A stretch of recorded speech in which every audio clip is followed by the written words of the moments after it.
seconded by Ms. Pastor on the motion. Those in favor, please indicate by saying aye. Aye. Those opposed, please indicate by saying nay. The motion carries.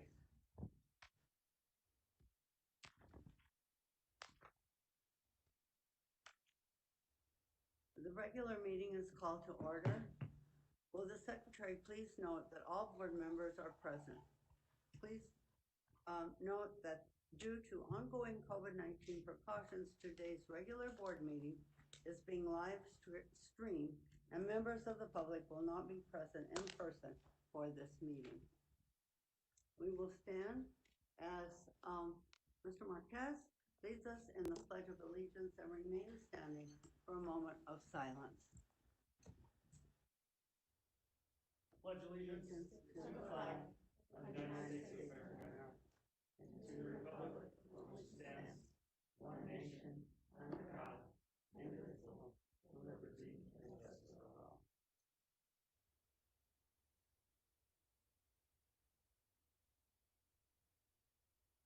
Thank you. The first item on the agenda is 1D, approval of the minutes of the special meeting and executive session held on May 6th, the study session and the regular meeting held on June 3rd, and the public hearing on the budget, first special meeting and the second special meeting held on June 15th, 2021. Is there a motion to approve the minutes as presented, and is there a second? So moved. I'll second. Motion has been made by Ms. Pastor and seconded by Ms. Parham. Is there any discussion? On the motion, those in favor, please indicate by saying aye. Aye. Aye. Those opposed, please indicate by saying nay. The motion carries. The next item on the agenda is 2A, recognitions and accomplishments. Tonight, we will recognize our amazing students and employees of the year. Mr. Gallardo, will you please read our first celebration? Thank you. Thank you, Madam President. It would be my honor. Tonight we honor 3 students of the year. Unfortunately, Steve Lee from Trevor Brown High School was unable to attend our meeting to be recognized. We wish him the best as he begins his classes at Stanford University this fall. Now we like to direct our attention to the WebEx as we virtually welcome Jenna Nguyen to be recognized. Jenna is a 2021 graduate from Trevor Brown High School who was the first student at Phoenix Union history to earn over $3 million in scholarships. This fall, she will attend Washington University in St. Louis, Missouri. Jenna was involved in multiple clubs, sports during her time at Trevor Brown. She was active in the National Honor Society, the school newspapers, girls badminton, girls basketball, and the STEP, Student Expedition Program. She was also served as a peer tutor and student influencer during her time as a Bruin. She will now turn her attention to Washington University in St. Louis, where she hopes to earn a material science and engineering degree. Her dream is to become successful enough to one day purchase her parents a home in warmer weather. Please join us in congratulating Jenna Nguyen from Trevor Brown High School for being named Phoenix Union Student of the Year. Congratulations, Jenna. There she is. Hi everyone, can you guys hear me? Yes. Congratulations, Jenna. Wishing you the best. Thank you. Yeah, it's such an honor to be here. Thank you. All right. Did you want to say a few words? Yes, congratulations on being our student of the year. Would you like to say a few words? Yeah, sure. Okay. Yeah, I'd like to say, honestly, I just have to thank all the amazing people, all the amazing teachers, the amazing counselors, especially for this. You know that you won a recognition award. I think that she 110% deserves that.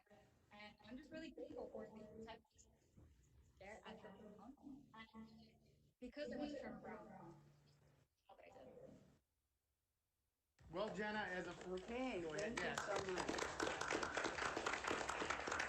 Well, Jenna, as a former Bruin myself, it is also, it's wonderful to see just so many amazing students come out of Trevor Brown High School. We wish you the best in your future, and I know you'll be able soon to be able to buy your parents that warm home in a state. So nonetheless, congratulations, best of luck. We wish you the best. Thank you. Thank you so much. Mr. Marquez, for our second celebration this evening. Yes, Madam President, thank you. Xavier Sandoval Martinez is a 2021 graduate from Maryville High School. As a member of the Upward and Onward program at Cityscape, Xavier became highly motivated to complete his course of study and worked very hard to complete all of his classes in time to graduate. He flourished in this program and blossomed into an incredible asset for the PXU technology department. Xavier was hired by PXU to re-image and prepare computers for the 21-22 school year. In addition to his accomplishments in the classroom and the workforce, this past summer he was selected to represent Arizona on Team Arizona Unified Volleyball for the 2022 Special Olympics in Orlando, Florida. Please join me as we congratulate Xavier Sandoval Martinez from Maryville High School for being named a PXU Student of the Year.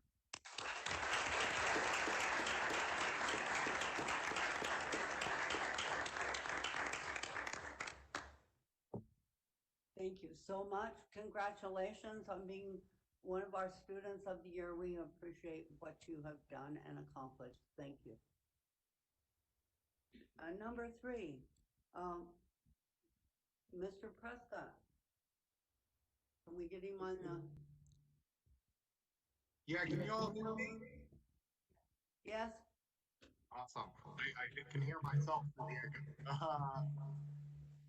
So I would like to recognize Ms. Dina Williams, Administrator of the Year. Are we able to turn off the board mic to cut some of the echo?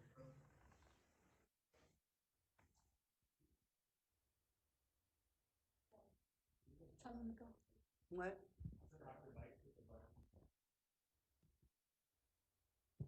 I don't know what I need to do here. Oh, you just turn it off? Awesome. We're recognizing Ms. Dina Williams, Administrator of the Year from Alhambra High School. The 2021 PXU Administrator of the Year is Ms. Dina Williams, Principal at Alhambra High School. Ms. Williams is described as a compassionate, trusted, and transparent leader who is a calming influence on her campus. The Alhambra team describes her as being an individual that walks the walk and leads by example. Terms like superhero, passion, warm, welcoming, and phenomenal were all used by staff to describe her leadership. One story shared by her staff involves how Ms. Williams responds to her team. This staff member said, Dina has always been a warm and welcoming person. When this pandemic started, Dina was here to help guide the staff in the challenges ahead. She always made it a priority to keep staff students informed in any way she can. As we began the year, Dina was in constant communication with the teachers to be sure that we were prepared and ready for what it was. For the past 17 years, Ms. Dina Williams has been a member of the family, serving our community as an administrator for the past 9 years. In that time, Ms. Williams continues to be a humble and knowledgeable leader on her campus, regularly lives the PXU brand promise. Please join me as we congratulate Ms. Dina Williams for being named the 2021 Administrator of the Year.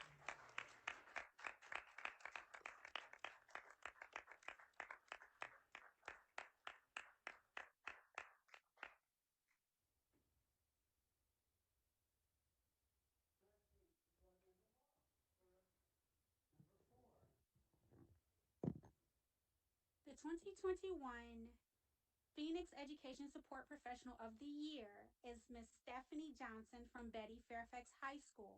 Ms. Johnson continuously demonstrates outstanding professionalism, leadership, resourcefulness, and teamwork. As a community skills assistant for students in our CBT classroom, she embodies the brand promise daily. She regularly goes above and beyond her job description to support our most vulnerable children. In addition to supporting our students, her cheerful demeanor inspires love and happiness with all those who encounter her. The fun and nurturing environment she creates for her students at Fairfax is contagious to all those around her. It is hard to believe, but after inspiring students all day, Ms. Johnson finds time to assist with athletics and other extracurricular activities on campus. Woo, that woman. Her peers brag. Ms. Johnson ensures each day begins with a welcoming, neat, and organized CBT classroom. She engages the students by creating colorful posters and interesting learning centers. In this fun and nurturing classroom environment, Ms. Johnson brings joy. Everyone knows that's my favorite thing. Please join me as we congratulate Ms. Stephanie Johnson for being named the Education Support Professional Employee of the Year.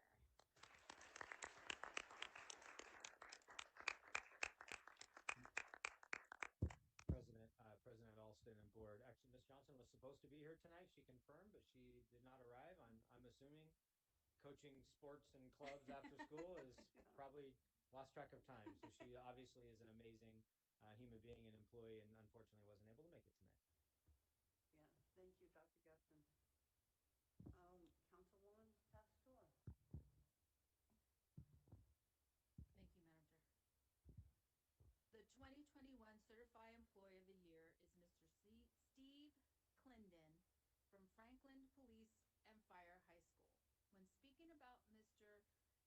Clendon, Principal Lorenzo Cabrera said, Mr. Clendon is a positive role model, a compassionate teacher, a student advocate, and a colleague's best resource for help.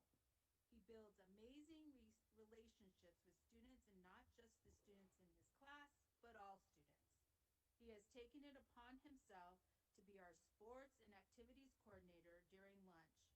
He has done this for the past 10 years at Franklin and has, without a doubt, helped create our climate and culture. Mr. Clendon is described as someone who changes the hearts and minds of our students and help breaks the cycle of poverty in our community. He builds fantastic relationships with students in his class and is a positive role model and compassionate advocate for all the beautiful students who call Franklin home. As one of the first to volunteer, Mr. Clendon is often seen chaperoning events on nights and weekends. He carries the Franklin brand everywhere he goes and serves on the recruiting and interviewing team. You will never hear Mr. Clendon say, "That is not my job." That is so awesome. He dedicates countless hours to our students and regularly works behind the scenes to create more opportunities for our youth. Please join me as we congratulate Mr. Steve Clendon for being named the 2021 Certified Employee of the Year.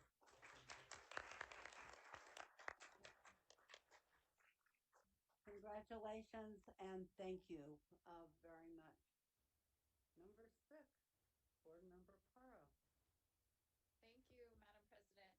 I have the pleasure of introducing our special recognition employees of the year.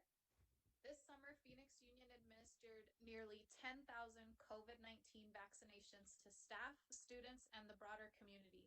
The effort provided by multiple departments, volunteers, and partners to put these events together was nothing short of extraordinary. That being said, these events and all the planning and coordination would not have been possible without the tireless efforts of two individuals.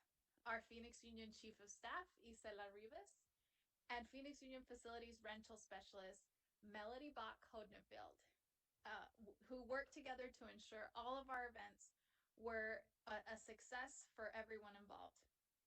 Whether it was answering phones to offer Lyft rides or schedule appointments for families in need, Ms. Rivas and Ms. Bach Hodenfield answered the call for our families and ensured that the Phoenix Union community had the same access to the COVID vaccine as all others.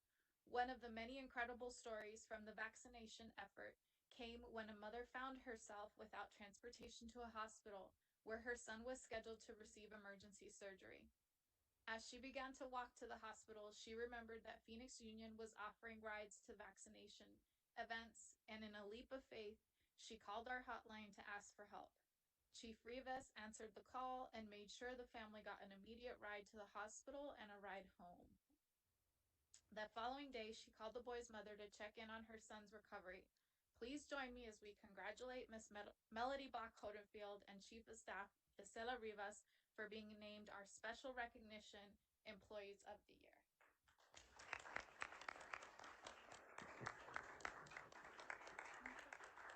Yes, Ms. Ross has something to add. So I'm so happy about this recognition because Gisela does so much along with the rest of the staff, the exec team.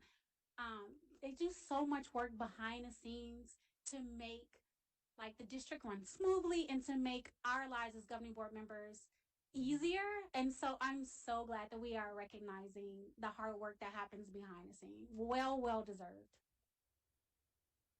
And I have to agree, and I think you're going to be on the job on this particular issue tomorrow and Saturday. Is that correct?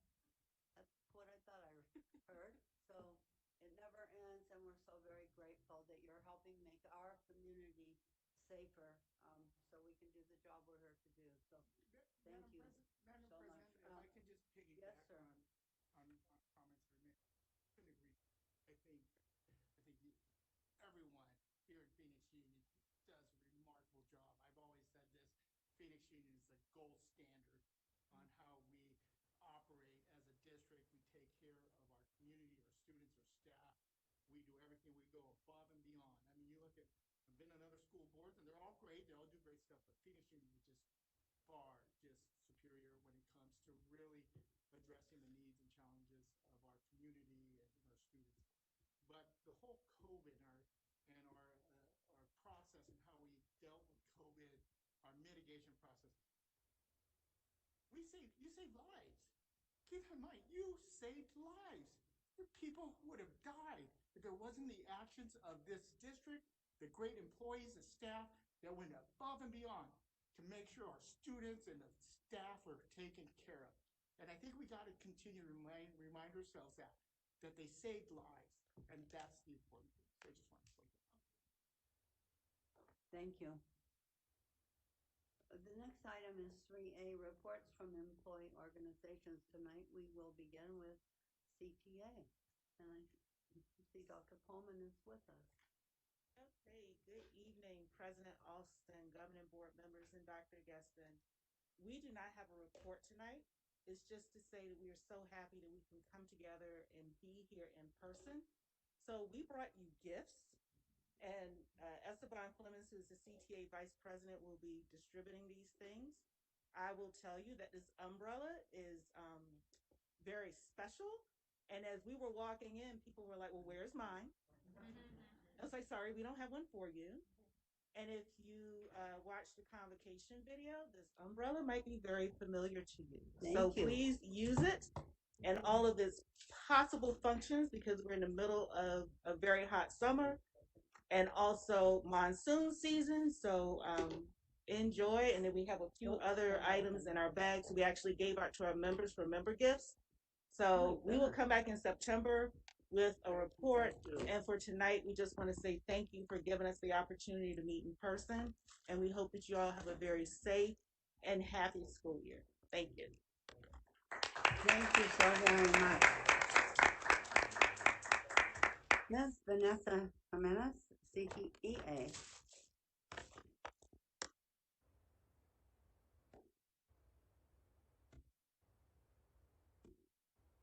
Making sure it wasn't my grocery list. I'm sorry. Didn't look familiar. Don't mind. Good evening, President Alston and board members, colleagues, and especially the PXU community that we serve. Man, we're just happy to be back. As you know, as ESPs, our work is here on site, so we're happy to be back. Serving our sites and in the element we love. So we're just excited to be back, and we hope to continue doing what we need to do so that we can stay here and continue to bring our students on site. Thankful for our summer academies. You may or may not have heard, but we served over 500 ESP employees with 16 hours of an in-depth on customer service. Just knowing that when we came back, we weren't sure what we were going to be up against. So being able to give as many of our employees that training, de-escalation, how to transfer a call and make sure somebody's on the other end, how to realize that customer service is those around us, our colleagues, and everybody we serve. So we had about 100 in Spanish. We started with a small one classroom, and by the end of the 16 hours, we had the banquet hall, the lecture hall, and a classroom, all in Spanish. And it was just amazing to be our first full-on training in Spanish for our employees. So it was amazing. We got great surveys back and hope to continue to do those. And then lastly, I thought I had a helper. I don't have a helper? Winner's the helper. So something we want to do this year as CEA is institute board buddies. I know we try to connect here and there, but really taking a deeper dive with the board. So connecting you with our officers. So connecting each one of you with one of our officers so that we can really talk through those 9 job families that you'll see in the brochure. And it gives you a little bit of information on our officers as well. And it's interesting to see how many are grads and how many went to private school, but then came to us and have been here ever since. So really want to dig in, try to meet monthly, talk through different things of the different job families. Even though there's 9 job families, there's a lot of positions, over 100 positions in those job families. So really getting you guys to know what we do to serve the community in our day-to-day work. So that's our goal this year. Thank you. Yeah. Ms. Ross? So can you talk a little bit more about the board buddies? And so do we as board members pick what we want? So it's not speed dating, anything like that. I know I gave you a bio. I didn't put pictures for a reason. So what it'll be is in the next week, I'm going to contact you guys and let you know who your board buddy is, phone number, email. If you did have somebody in mind after looking like, man, I want to get to know Mr. Nito who went to South. It's totally up to you guys, but I wanted to at least give you some information now, give you a heads up that we really want to make that connection so you guys know who we are and what we do. So in the next week, I will contact you guys and assign your board buddy and move forward for the year. One more question. So out of the 9 categories, can I, Nikita, choose paraeducators? And then you pick me a board buddy from that? Or is it random or how we? So we want you to know all 9 job families. Also, so your board buddy. So it is more like speed dating. No, because your board buddy is an officer who knows something about all of the job families. Okay. So then you get any information on all of those job families. Although we do have a couple that were paras in their last positions, and then through time you can connect and say, hey, I do want to meet Miss Johnson, stuff like that. Okay, so thank you. That's the goal. Thank you. Yes. Yes, Ms. Parra. I just had a very quick comment. I just want to thank Ms. Jimenez for your efforts on the professional development for our classified employees.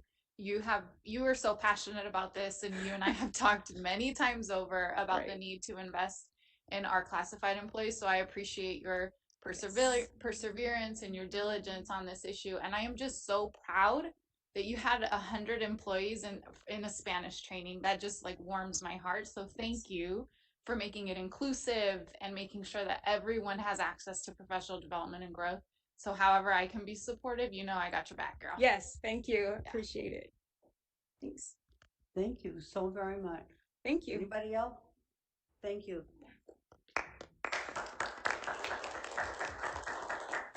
And next we'll hear for our Admin Association, Mr. Keith Frazier.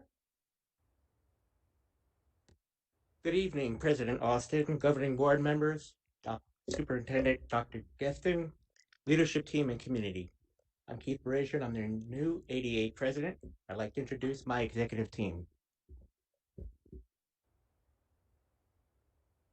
We have Dina Williams as president-elect, Stacey Hacker, secretary, and Janine Aguilar as treasurer this year. ADA is looking forward to the teaching and learning launch, and we're committed to supporting with our time and resources. Also, we're looking forward to collaborating with CTA and CEA and leadership to provide the best PXU experience for our students, community, and staff. Looking forward to a great year and working with all of you. Thank you for having me this evening. Thank you.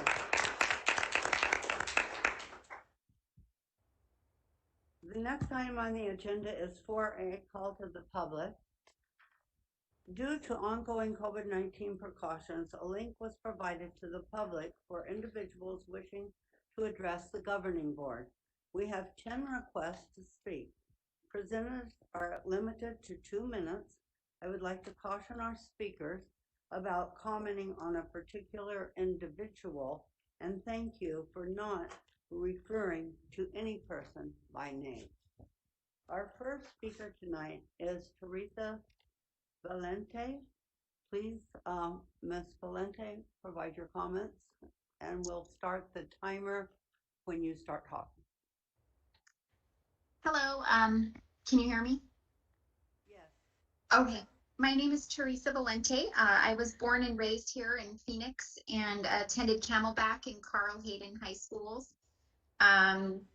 I currently live in the boundaries of North High School, and my husband has been a teacher at North for over 15 years. I wanted to share my support for the Phoenix Union mask mandate.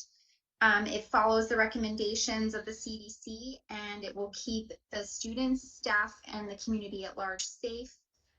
This community includes my 3-year-old son who cannot be vaccinated yet. So I just wanted to urge you to continue to listen to the science like you have from day one, and your decisions model values you want to foster in the students of Phoenix Union.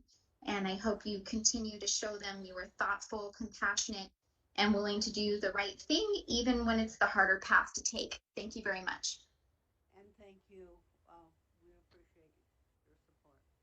Our second caller is Brittany Delp. Ms. Delp, you may address the governing board. Hi, can you hear me? Yes, we can. Okay, thank you. Hi, I'm Brittany Delp. I'm a teacher at Bioscience High School. I've taught in the district since my student teaching in 2012, and I wanted to take a moment to thank you publicly for sticking to your commitment to prioritizing the health and safety of your staff and students throughout the pandemic. By standing up to political bullying and following the experts' recommendations, the Department of Health and Services and the CDC, you've ensured the safest conditions possible for return and minimized the risk of exposure for our immunocompromised students and staff. It's indescribably inspiring to be with our students in person again, and knowing that we're taking every precaution to maintain a safe learning environment and keep our students healthy and safely in class. Thanks to the vaccine, I'm not particularly worried about falling ill, even with our usual classroom illnesses.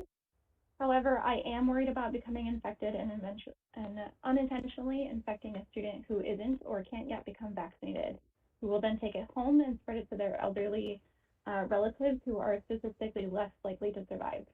I was actually recently exposed to COVID, and while my test came back negative, thank goodness, I had a peace of mind knowing that my transmission might have been minimized thanks to the mask mandate. Thank you for being a leader in community support. You have arranged vaccine distribution of food and back to school supplies in one of the most challenging times in history, and our students know that they can come to us for support no matter what issue they face, because you decided to prioritize their safety and because your actions speak louder than your words.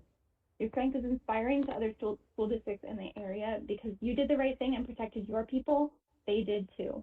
So I know I speak for many other staff members when I say I have never been more proud to say that I work for Phoenix Union. Thank you. And thank you for your support and your comments tonight. Our next caller is Nanette Mullins. Ms. Mullins, you may address the governing board.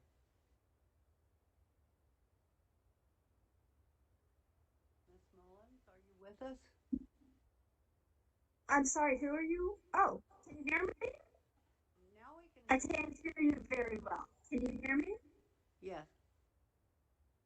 Okay, thank you so much. I'm Dana Mullins, a Boston teacher in science, and I'm going through this progressive discipline because I refuse to wear a face mask.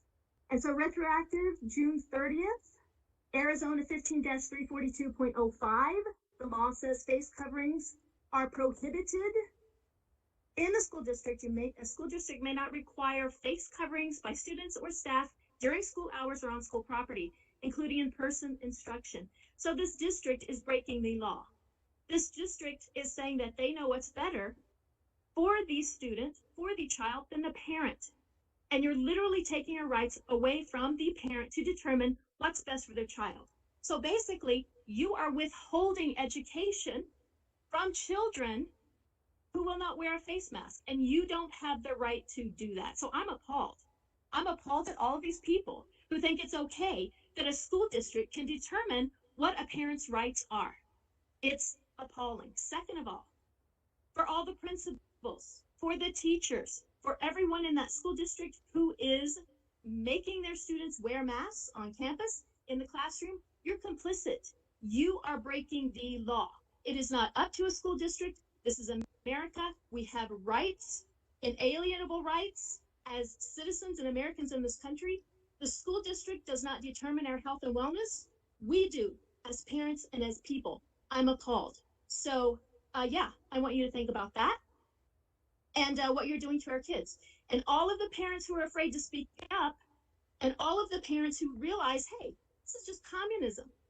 This is a control of your entire population saying you will not educate them.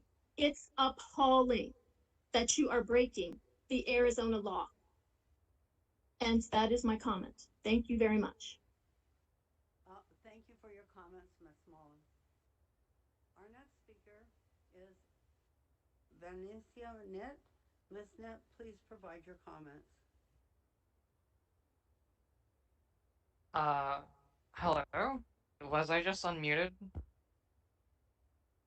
Yes. Oh, hi. My name is Vanessa Nitt. I am a 2020 graduate from North High School. I'm currently living in, like, the Tempe area, and, I want to openly say that I am totally for the mask mandate because the CDC recommends that we should continue to mask up, because even though there are vaccinations now, which has helped with not spreading the illness. The coronavirus itself, there are different variants, just the Delta virus, which is affecting people not only in the US but in different countries because it's a stronger form of coronavirus. So that's why I believe, based on the science, that we should continue masking up. And I I want to say that I really appreciate the Phoenix Union because when I was a senior in high school, like I was struggling a lot.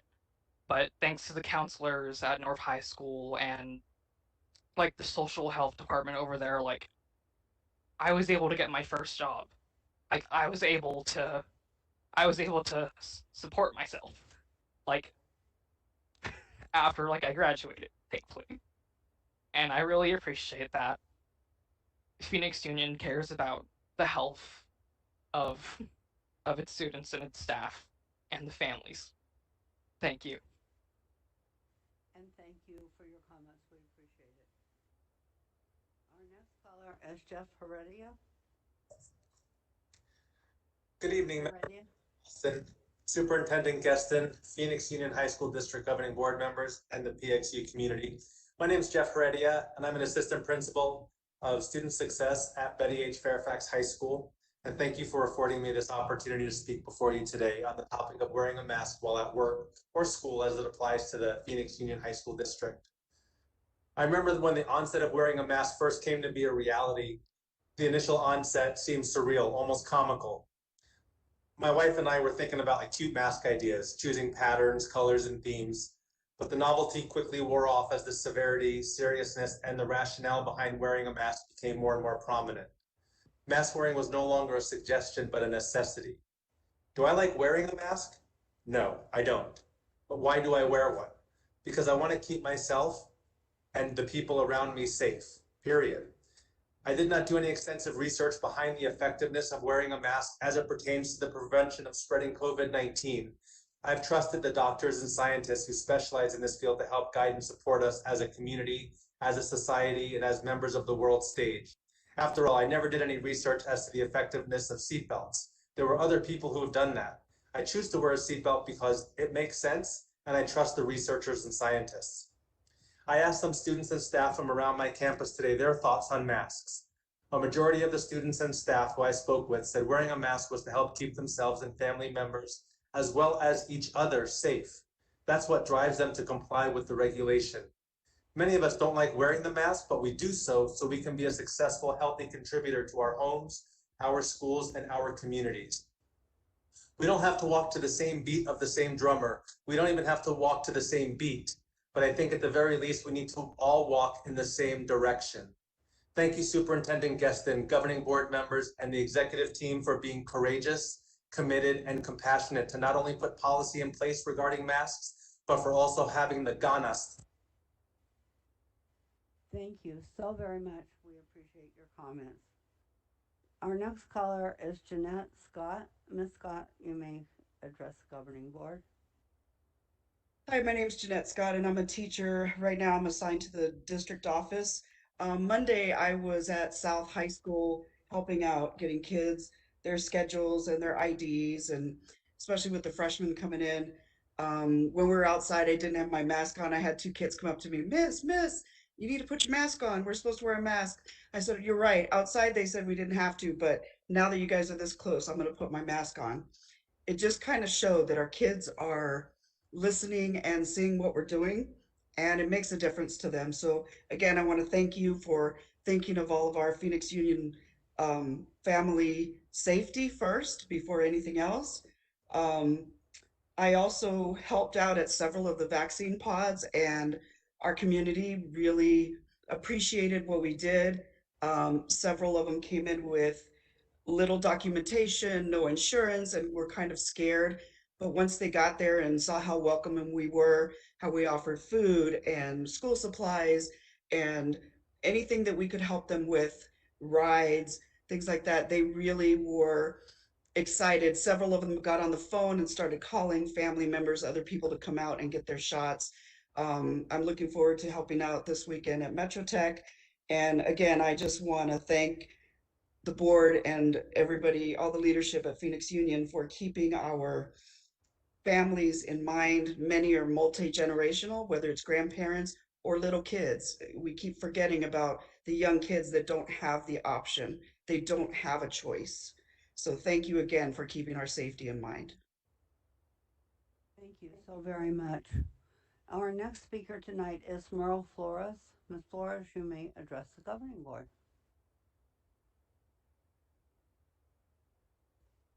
She did not call in. Okay. Next, we have Katie Gibson McLean. Ms. McLean, you may address the governing board. Hi there, can y'all hear me? Yes. So my name is Katie Gibson McLean. I'm a graduate 2005 from Camelback High School. I live in the Camelback boundaries. And y'all know that I'm ready to give y'all criticism at pretty much any time. But what I want to do today is give you guys your respect and your flowers when it's due. I think over the past year, you all have shown tremendous leadership in supporting our families and our students, not only through setting up testing and vaccinations, but also through all the wraparound services you provided in our community. I also want to thank you for your leadership and courage in taking on this mask mandate and being a pillar and really setting an example in our community. There may be other armchair lawyers who come on here tonight and try to preach to you about what they think the law is, but it's clear they don't have a clue.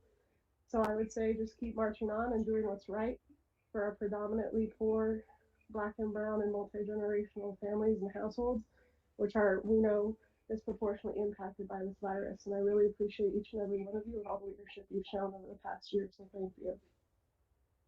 Thank you. We appreciate your comments. Our next caller tonight is Ricardo Reyes. Mr. Reyes, you may address the governing board. Excuse me. Hello, my name is Ricardo Reyes. I am an alumni of Alhambra High School. I graduated in the year 2000. I'm also a Marine Corps veteran. I served for 5 years and I was a sergeant. And now I have a family of my own. So I would like to thank you for having the bravery that it takes to take a position of mandating masks at school. There is absolutely no reason why this should be politicized, and I'm sorry that you are going to get so much pushback from people who somehow equate mask to um, communism or any of that other stuff that we all know is untrue. So, as a veteran, I just want to tell you that there's a lot of things that we had to do in the military that we didn't want to do, but it was required. We had to get vaccines that we didn't want. We had to wear gear that we didn't want, but it was because we knew that it was for the greater good. And someone smarter than me had already done the research. So thank you for following the research. Thank you for having common sense to put this in place. And that's it for me. Thank you very much. Thank you so much. Our last caller tonight is Josh Rosenbaum. Mr. Rosenbaum, you may address the governing board. Good evening, Dr. Gesson and esteemed board members. I come to you with two responsibilities. One as a father to a wonderful sophomore at Camelback High School, but also as a member of the faculty for 20 years at Camelback High School. I really want to thank the district, first of all, for leading the way in vaccines. All of my kids have been vaccinated through the Phoenix Union vaccine programs, and I'm blessed and thankful for that opportunity to have my kids vaccinated. Secondly, as a teacher, I feel that we have a strong role in our community. We serve over 220 miles of this valley. We have 28,000 students. And if you would have seen those students' faces on Monday when they had the opportunity to come back to school, you would have seen pure bliss. My son every day asks me, "When does school start, Dad? I can't wait to see my friends." Education right now is one of the greatest forms of self-care that these kids have. I see their smiles. I see them talking. I see them laughing. Our athletes last year lost an opportunity to play, and I don't want that to happen again this year. I thank you for the mask mandate because without it, I fear that the worst might come with the closures again. This is getting out of control. We've had over 2,000 cases a day, and it's just rising. We are the beacon of hope for our students in this community, and I thank you for the opportunity to serve in that role. Thank you so very much. The next item is 5A, approval of consent agenda. Dr. Gesson? President Alston and members of the board, we recommend approval of the consent agenda in its entirety, but need to pull one item to vote separately. That is item 10R. It's a renewal of an IGA with Maricopa Community College District. Typically, if we have an IGA with the city or the county where Councilwoman serves and works, we pull that ahead of time. And so I'm going to pull that just to conflict out Councilwoman Pastor. Okay. Is there a motion to approve the consent agenda with the exception of 10R, item number 10R? Yeah, 10R. I'll second. Thank you. There's been a motion made by Ms. Ross, seconded by Ms. Parra. On the motion, those in favor, please indicate by saying aye. Aye. Aye. Those opposed, please indicate by saying nay. Any abstentions? The motion carries. We'll now go to item number 10R. Is there a motion and a second to pass 10R?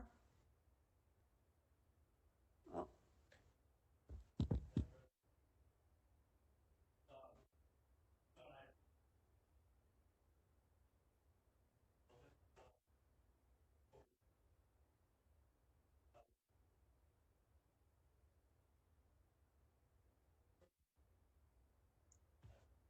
Hello, I just asked that we use the mics, otherwise I can't hear you and neither can the public. Yeah, and we're not ready for Yeah, it's discussion motion quite and yet. then discussion. I need a motion and a I second. motion. I motion. Yes, so Ms. Ross made the motion, Ms. Parra seconded the motion. Is there any discussion? Mr. Marquez? Yeah, I just wanted to add, over the course of the next year, as we embark on this partnership with the community college district, that we work to strengthen our partnership so that next year, when we come back to this decision to renew, that we look at what can happen this year and what can happen next year to increase our dual enrollment for all of our students across the district.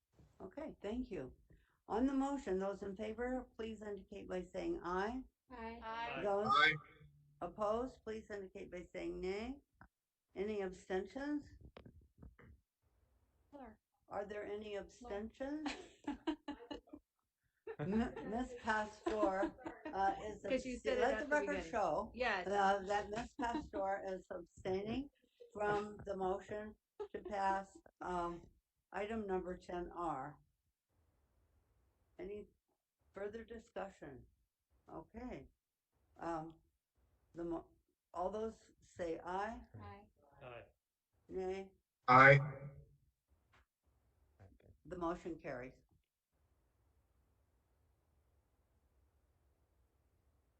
The next item is item 6A, the superintendent's report. Dr. Gustin, please provide your report at this time. President Alston, members of the board, my report this tonight is very brief because we have a couple of longer items later today. Just want to highlight a couple of things from Phoenix Union. First of all, we welcomed our new employees back this month, in the month of July, actually last month. We do onboarding for all of our new employees, had a chance to welcome our individuals back. You'll notice not many masks in that picture because that was the window of time between in July when masks were not recommended by CDC indoor. But it was a fantastic event. I just want to thank everybody for their efforts.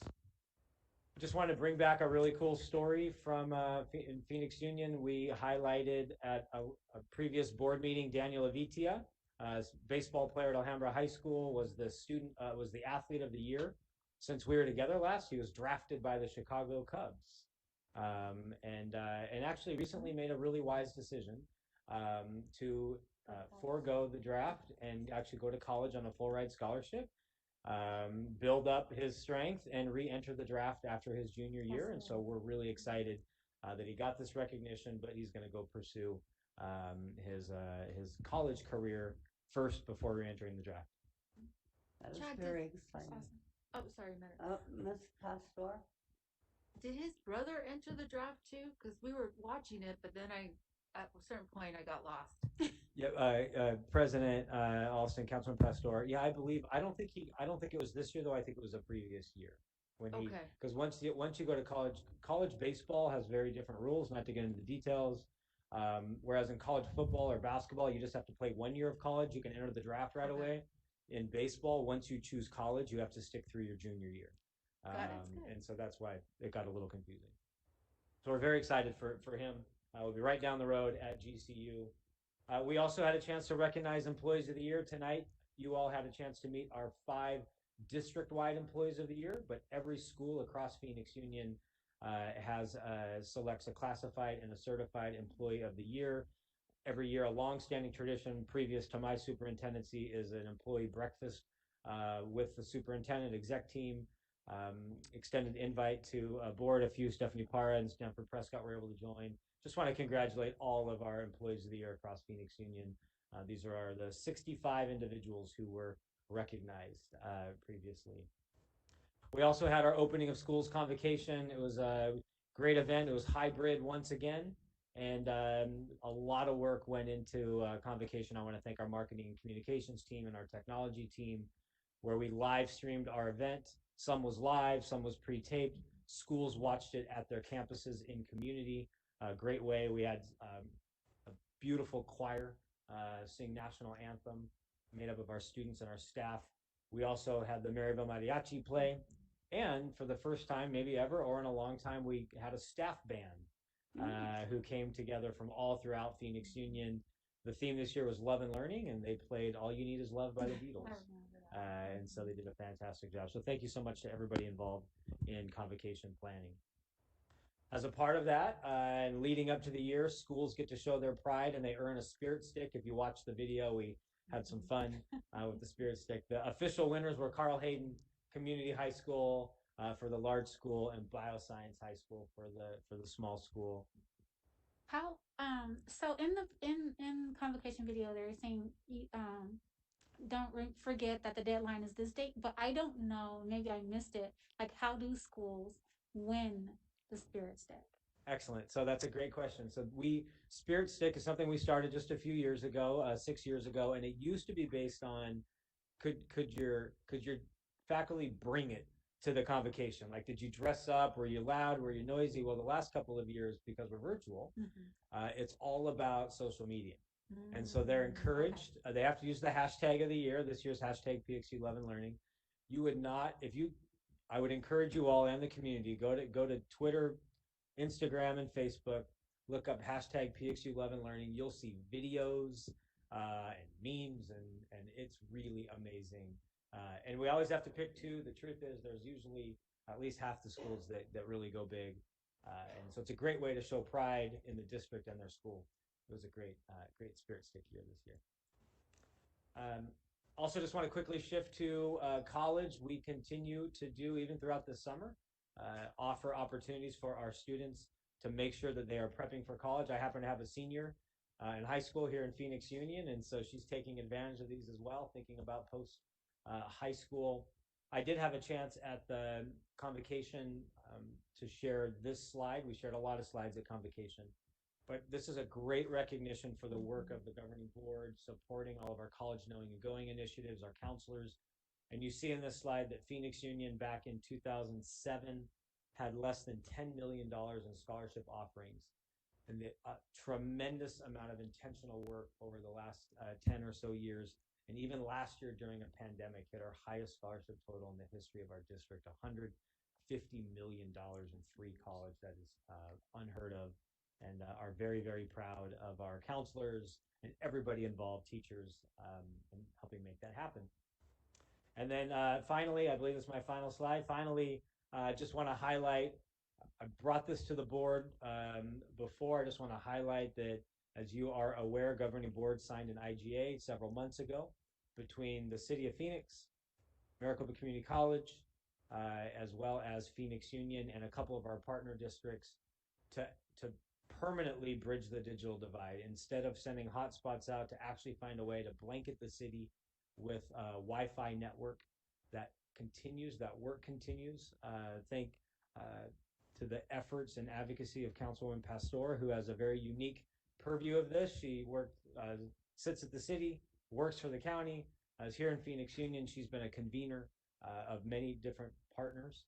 Right now, and these are pictures, we are blanketing 4 square miles of the Maryvale High School, Alhambra L, and Cartwright community with free Wi-Fi for students into their homes.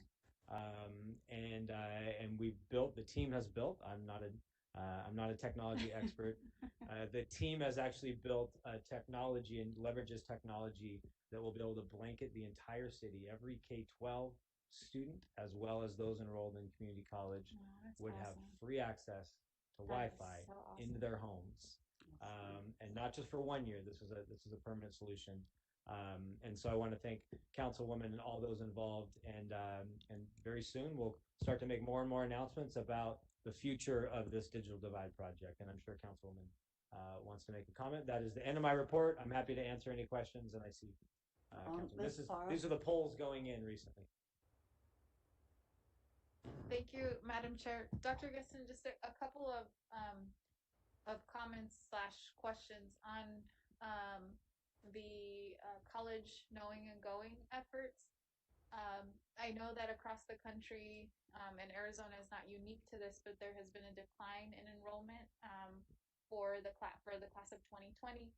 Obviously, concerns about our upcoming classes.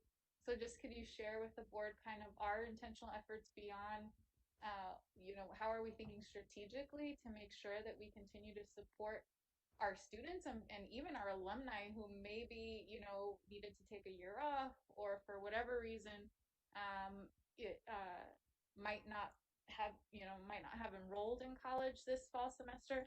Just how are we supporting them or continuing to keep our doors open to make sure that we are increasing enrollment and supporting our students beyond high school. Great. President Alston and Board Member Parra. So yes, unfortunately, one of the negative consequences of COVID and school closures is a drop in college enrollment, college matriculation. We don't have, from a data perspective, we don't have numbers yet for the class of 2021. We'll get those in the coming month or so from the NCAA clearinghouse. So we'll know those numbers soon. I can tell you for the class of 2020, Phoenix Union have worked really hard to get our numbers up over 50% to go to college, 50% go to workforce, military. That number dropped about 10%. But the numbers are interesting in that our university numbers did not change. So the percentage of kids that chose 4 years stayed. The impact was to the community college. And so students that typically chose community college, they experienced a 10% drop in enrollment. And that actually is true across the country, where university enrollment did drop in a lot of cases, but it was community colleges that got hit most hard across the country. So what we continue to do, our counselors, our staff, our community have let our seniors know that once a Phoenix Union student, always a Phoenix Union student, they can come back in and get college counseling anytime, even if they've graduated from Phoenix Union. We also know that there's local foundations. I know Helios is one of them that has said that they want to help bridge the financial gap for many of our students. We invested millions of dollars in Arizona into sending students to college, first-gen students, and then to have them drop out. And so there's a lot of money as well that we're working on to get students, incentivize them to go back. So not only students that didn't choose college, we found a lot of first-gen kids that worked really hard, enrolled their freshman year, finished, and didn't go back because of the pandemic. So this is part getting kids to go the first time. It's also about kids who went, got stuck in a financial situation, and chose not to go back. And so we are doing that work on our own, but also in partnership with Helios and others. And I think the last thing that I'll say is, as the governing board may remember, Phoenix Union was a part of the largest Gates grant in the history of Arizona, almost $10 million. And so we continue to work with the Gates Foundation on our College Knowing and Going program to make sure kids get to college.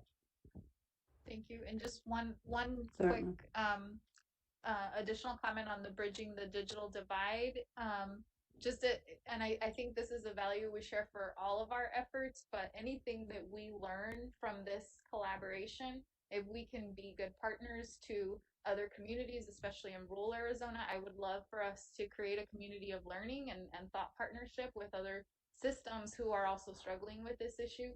So any leadership and support that we can provide. Again, especially in rural Arizona, being that I am from Yuma, it is something that is incredibly impactful in rural Arizona, the digital divide. So however we can be good partners, I always want us to continue to do that. Excellent. President Alston, maybe Councilwoman wants to talk about the building it in a way in which it's replicable in other areas. And I know that serving on the steering committee with Councilwoman, that she has often advocated for rural, but also tribal communities that really need access. So, absolutely. Any other questions or comments, Ms. Pastor? So when we talk about class of 2020, I think we really need to make a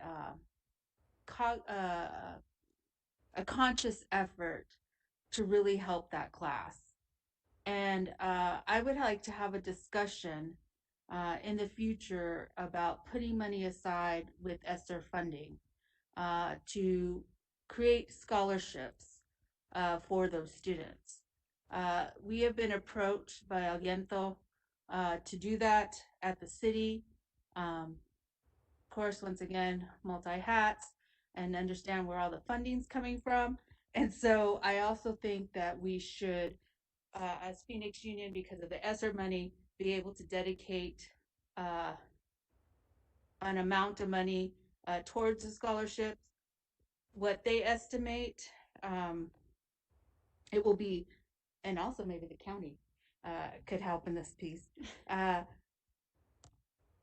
million for, I think it's 2,000 or 2,500 students to go to the community college and continue their education and get their 2-year degree. So I think as a group, we should have that discussion and dialogue for that group. I understand 2020, 2019, those students also. So maybe we can figure that out. But the people that were most impacted, I would say, is the 2020, due to the fact just being virtual and not as connected. And so I would like to have that discussion. When it comes to the digital divide, I don't know, I never thought I would ever in any of my career be part of this and understanding networking and systems and everything else. But the digital divide popped up in my world in 3 different areas, and I was told I had to solve this problem. And I'm like, I have no clue what the digital divide is. Aren't we giving computers out, and aren't there hotspots? But I quickly learned that the digital divide would, that just because we gave computers out and hotspots did not close the gap in access. If anything, we saw a bigger gap in access and how the connectivity was very poor for our areas or neighborhoods, and how the pandemic, I look at it as a silver lining, how the pandemic really demonstrated our poverty areas and not having access, and us being able to have an opportunity to solve it with the dollars that were coming in. And so that's when a collective was convened, which included Phoenix Union, GPEC, Maricopa Community College, and the city of Phoenix. The uniqueness about us is that we had an architect, I call him an architect of this whole system, who had been studying how to close the gap of the digital divide for, I want to say 5 years previously, because he was in a rural community in Washington, and also on tribal land, and wanted to close the gap.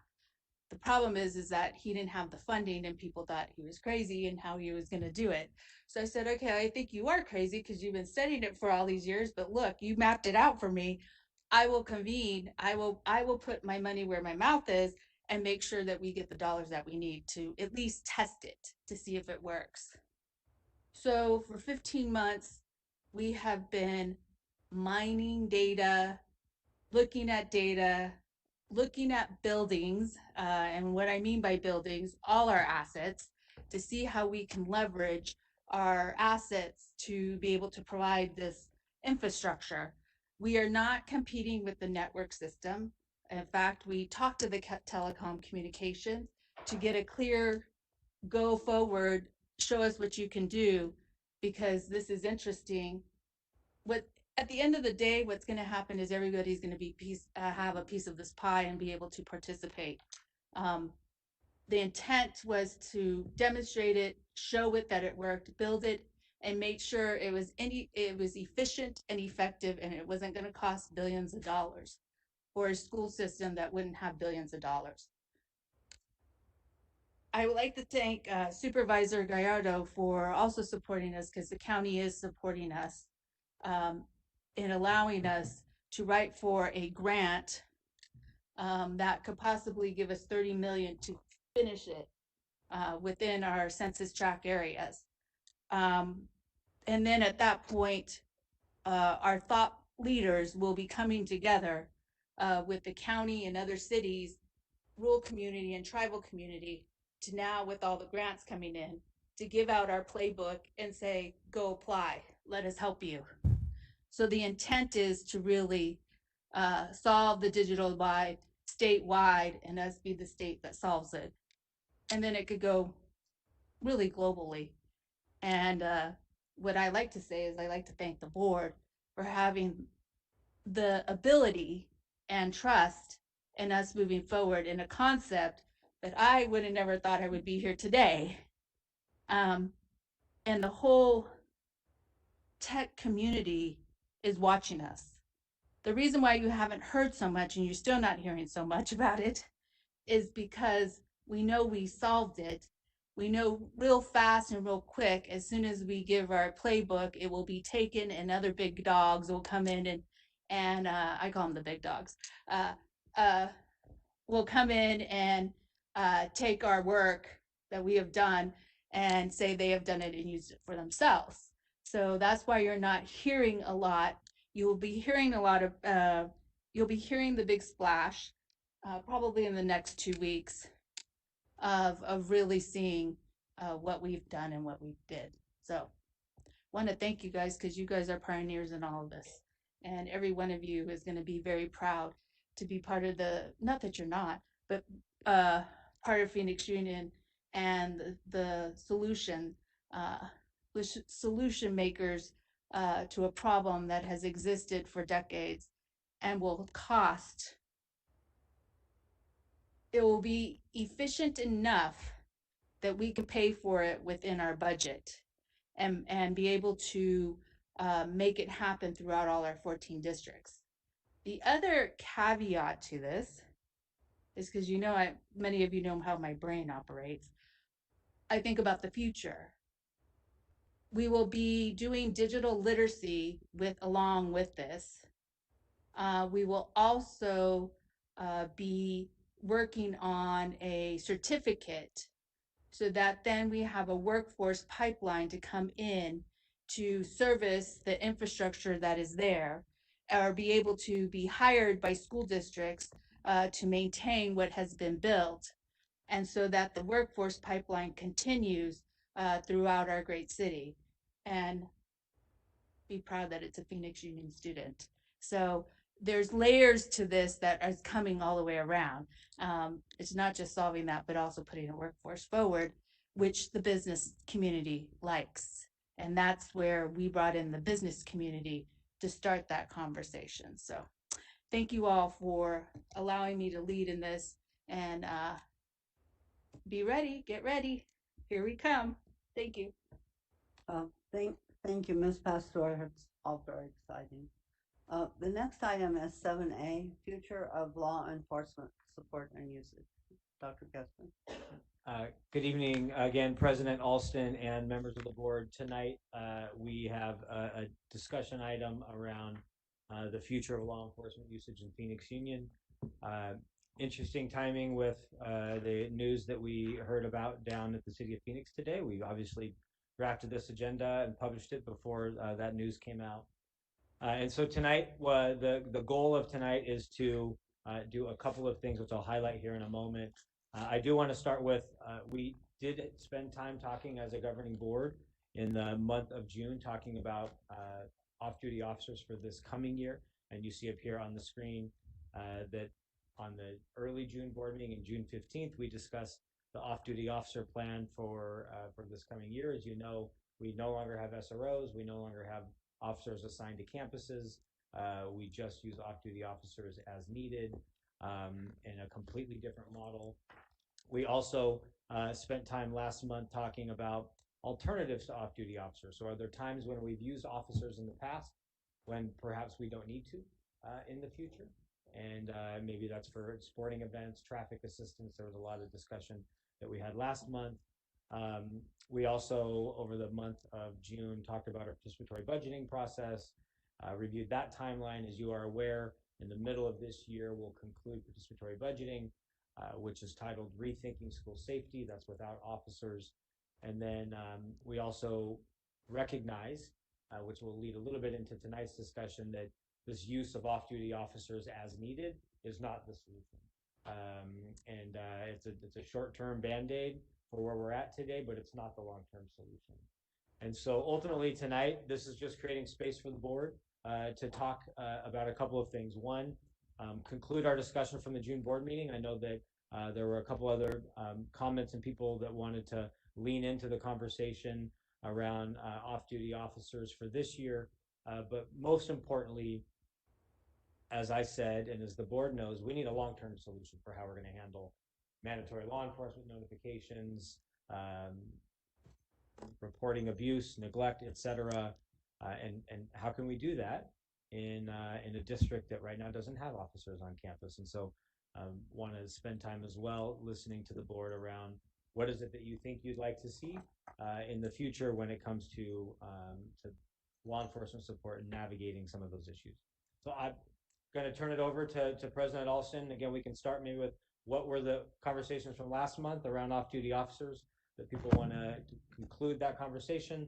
And then at the same time, an initial discussion about our planning already for 22-23, because we're going to need to have a solution by the springtime.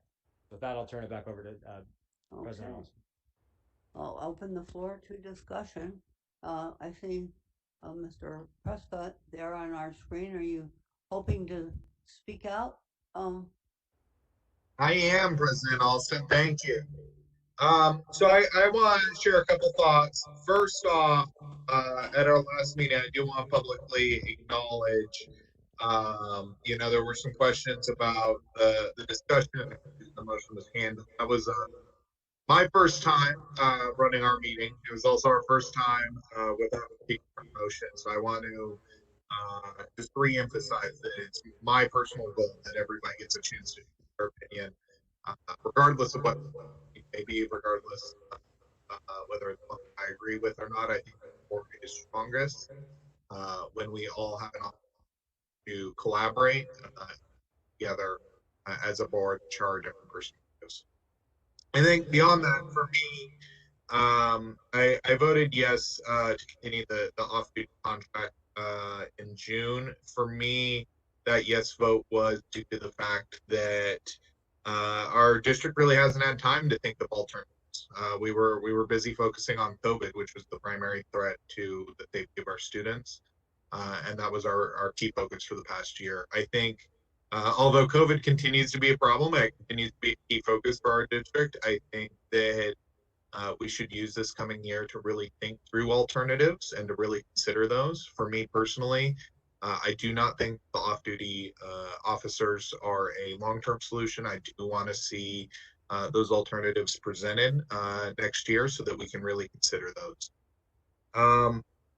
I do know that many community members have severe concerns about our Phoenix Police Department. They have concerns that our school district is using funds to support the Phoenix Police Department when those funds could go to other things on campus. Of course, counselors, social workers, mental health, as well as many other different projects on campus. And today's announcement of that investigation of the Phoenix Police Department just underlines those concerns. So I would, again, I do not think that the current off-duty model is a long-term solution. I do want to see us seriously consider other alternatives. Of course, we have the next year, and so we should really consider what those alternatives are, go through the participatory budgeting process, and continue to work with the city of Phoenix on developing those. Thank you. So I've been on this board for 3 years, and you all have known me to be pretty positive, pretty upbeat, but I have to be a little petty right now and say, I told you so. I've been beating this drum since I've been on the board. And typically when I'm the only one who votes that way and everyone votes, I don't take it personally because everyone's entitled to their opinion, but it is slightly frustrating to have been that only voice and then people say, oh yeah, it makes sense now. And it's like, duh, I've been saying that. So I told you so. Okay. You told us so. Anyone else? Now is your chance. Okay. Oh, okay. Ms. Pastor? So the mention of DOJ arrived today. We were notified at 8:30. I was notified after that, after the press conference. But the city manager, the mayor's representative, Vice Mayor Garcia, the chief, and I believe the assistant city manager were called into a meeting when DOJ came in and said, this is what's going to happen. We're having a press release out of Washington at 11 o'clock, and here's what it's going to say. So I just, some of the areas that they're going to be looking at, I think we really need to find a long-term solution because use of force, discriminatory policing, dealing with mental health, especially those in crisis, behavioral health, retaliation in response to a protest, and some of our students are there, unlawful seizure and disposal of homeless items. These are areas where all our families are in. And so I just think we need to be aware and cognizant of how our plan's going to be looked at or created for the following year. I don't know how long they're going to be in here. I think it's 6 months that they're going to do an active investigation. They can come in, and if we don't make the changes, then they're taking over. It's very similar to the MCSO on how they came in and took over MCSO and then mandated all these requirements. So I just think we really, for our conversation, be cognizant of what is happening within the community. Well, I'm sorry, Madam President, Yes. and Councilwoman Pastor is correct. I mean, everyone familiar with Melendres. We're still dealing with it. Our pilot's gone and we're still dealing with it. 300 million later, and we're still having monitors. I think a lot of us are very interested to see what comes out of their investigation or review, whatever we want to call it. I think we're interested in seeing what the findings are and what comes after that. So I think Councilwoman brings up a good point. I'd be surprised if it's only 6 months. Usually these types of reviews take a while, but she does make a very valid point on how we move forward. We got to be real careful. Anyone else? Mr. Mocrez? Yes, Madam President, I'd just like to make a comment about the June board meeting when we did make the vote to move in the direction with off-duty police officers for this current school year. I think we need to have a discussion as a board about our protocols regarding Robert rules. I know I made an error earlier in this board meeting. I'm still learning the Robert rules, but I think we should decide if they're loose guidelines or if we're going to follow them according to the rules as prescribed. Because I believe there was a technicality in which we proceeded without voting on a call to a question. So I think that's important. And I think in light of today's announcement of our investigation, we might want to bring back sort of a month by month approach or even a semester by semester approach instead of waiting for a long-term solution for the next school year. Because I know that there was 2 of us that voted against that, and maybe with today's investigation, there might be some reconsideration of what we do for this particular school year. Dr. Gessler? Yeah, President Alston, members of the board. I had conversations with a couple of board members after last meeting that we should use it as an opportunity to review Robert's Rules of Orders, review our policies, and actually we've done some initial review of that already. We're hoping to, in a future board retreat, to kind of review that. We'll take a look at the policies, do a training once again for all of us. What are the common things that would come up in a board meeting? What are the uncommon things that might come up in a board meeting? Make sure that aligns to policies. So we've made that commitment that we'll do that. And then in terms of law enforcement usage for this year, as you know, we don't have an IGA. We just did a not to exceed. And so that doesn't mean you spend all of it, could mean some of it. So we're happy to have continued discussions with you all about what it looks like for the rest of this year. But certainly, what do we do long term as well? and can't let COVID get in the way of really good long-term planning, because this could be a really tough year again. And but we have to solve this issue. We want to solve this issue as badly as the board does and the community does, and find a really good long-term solution. So agree on both counts, and we'll make sure that we review policy and Robert's rules. Okay, thank you. Anyone else? All right. The next item is 12A, discussion and possible action of key decisions for Phoenix Union redistricting. Dr. Gustin. President Alston and members of the board, as if we don't have enough going on in Phoenix Union, it is also redistricting, as the board knows. And tonight, to give an update to the governing board on redistricting and the opportunities and the challenges, and ultimately a potential action tonight from the governing board. As you know, we have in-house general counsel Eileen Fernandez. Been very, very grateful that we have internal counsel now, and she's doing a fantastic job. And as well, as you all very well know, the board is represented by Lynn Adams. And so I will turn it over to the two of them to have a discussion about redistricting. Good afternoon. I just need to get the remote for the presentation. Give me 1 second, please.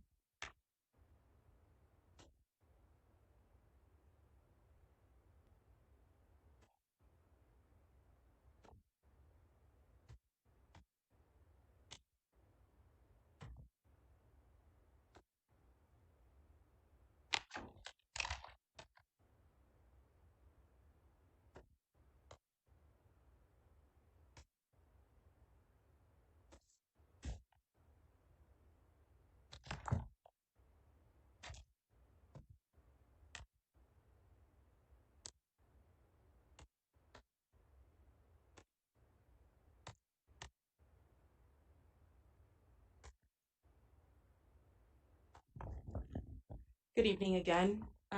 So tonight what we're going to do is we're going to give you an update. We have some new information that we've gathered since the last time that we met, which at this point feels like an eternity, quite frankly.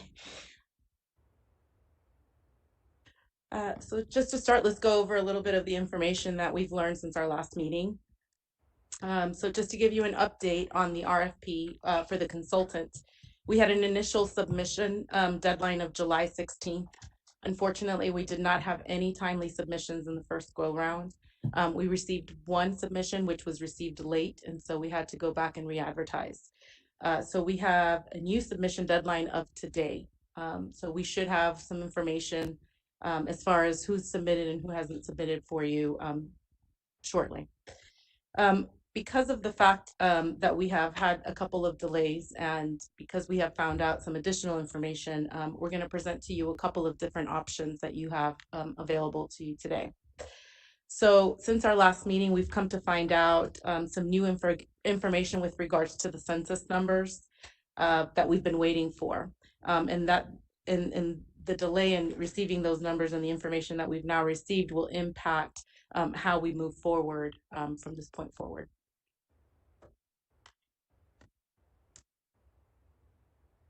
So we do have some new deadlines, new timelines to present to you.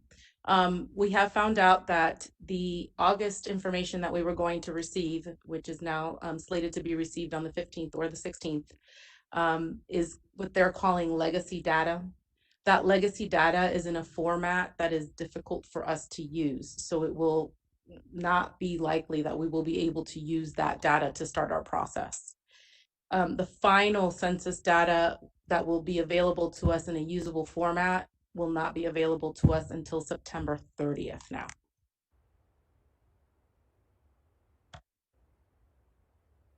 So again, this means that we have a couple of options that we can consider. And what's going to be impacted is the same issue that's been impacted all along, which is when we will actually be able to implement these new maps. So you have two different scenarios that I'll present tonight. The first scenario is an attempt to comply with the December 1st deadline. This is something that we talked about the last time.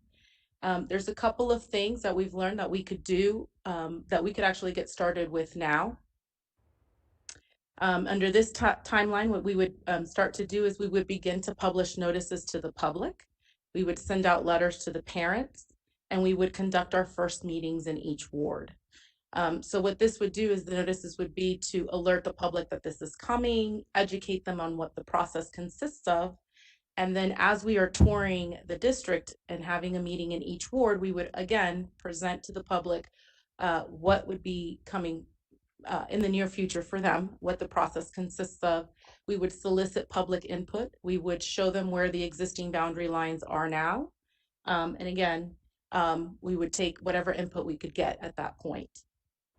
Once the data is received, what we could do at that point is, once we have, of course, selected our consultant, the consultant would take the input that we have received from the public, would take the data that we have received from the Census Bureau, and they would create some proposed maps to bring to you for you to consider and approve, or you could always tell the consultant, no, we don't like these, we want you to go back. After the maps are created, the other thing that would happen is you would have a second round of meetings, and you could do those in a couple of different ways. And looking back at what was done the last time, they only did, I think, 2 or 3 meetings the last time, so they did not actually tour every ward the last time on the second go round. They held a couple of meetings and they presented the new maps, the options to the public, had the public provide comment, and they gathered that comment, and then they brought that comment along with the maps back to the board for the board to make a final decision on which map they would approve. That would be a similar process we would follow here. The difference this time around and the last time around is, again, because we're receiving this data late, we have a little bit of a time crunch. So one option that you would have would be to try to get these maps done and submitted to both the county and to the DOJ by December 1st. You would ask the county at that point to implement the map, taking the risk that the DOJ could come back and say, we object to these maps, or we have further questions and we don't think that you should implement those right now. So that is one option that you have. The second option that you have is one that delays the implementation longer than I think you have expressed that you would like to. But here's what would happen here. Once again, we could get started on the very preliminary things prior to receiving the final data, which would be, again, begin publishing the notifications to the public. We would send letters to the parents, and we would again conduct the first meeting in each ward to give an introduction to the public and explain the process, and also to solicit comments from the public at that time. In this scenario, the difference is we would be contacting opposing counsel on the desegregation case, and we would negotiate a stipulation that would allow us to use the 2012 pre-cleared plan for the November 2022 election and file that stipulation with the court. After we receive the data, we would again have that consultant take the comments that we had received from the public along with the census data, and they would create a series of maps for proposal. We would again conduct the second meetings. Again, you could have those meetings once again in each ward, or you could say, we want to have them 3 meetings, different areas of the district, however you choose. At that point, we, once the meetings have occurred and we have received public input, those maps and the public input would come back to you, and you would make a final selection as to which map that you would choose. At that point, we would submit the map to the DOJ, and we would wait for that 60-day pre-clearance, and the new map would not be implemented until the November 2026 election. Last option that you have, I will say, is you could do a combination of the two, where you're basically running a dual track and trying to achieve that December 1st deadline. If we can't achieve that December 1st deadline, we always have a plan B to go back to. And in that scenario, we would still be contacting opposing counsel on the desegregation case and working with opposing counsel to try to get a stipulation filed with the court to protect the district. So today, basically, we're going to need the board to take action as to whether we want to elect option 1, option 2, or a combination thereof. One thing I do want to do is I want to turn it over to Ms. Adams, because she did have a couple of conversations that I think she would probably want to bring the board up to date on.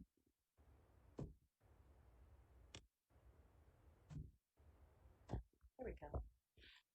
Good evening, board members. I did have a preliminary conversation with Danny Ortega, who is one of the lawyers who represented the plaintiffs in the DSEG case. It has been so long that many of the lawyers are retired. And that's the best case scenario for why they are no longer there.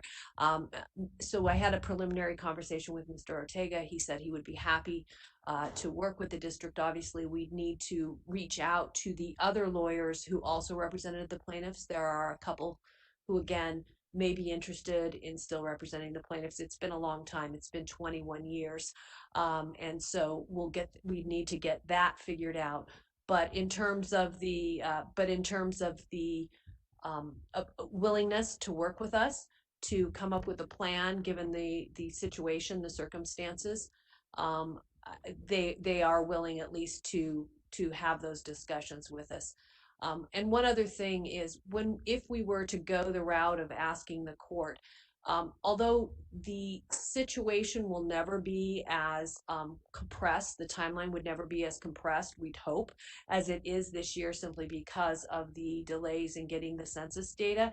There always will be, every 20 years, there always is going to be just kind of how the staggering is, and with the census, there's always going to be a time period that is more compressed for the redistricting than in other years. It's just one of those things when you kind of map it out.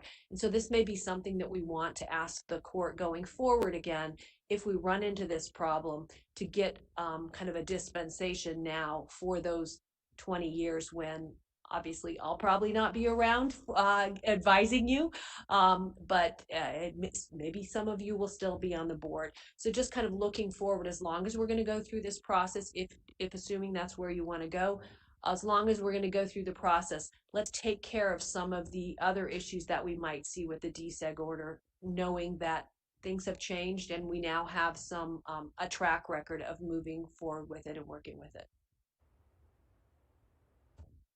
We're willing to answer any questions that you may have. Okay. So, who are the plaintiffs? Laura and I were laughing. Who are the plaintiffs?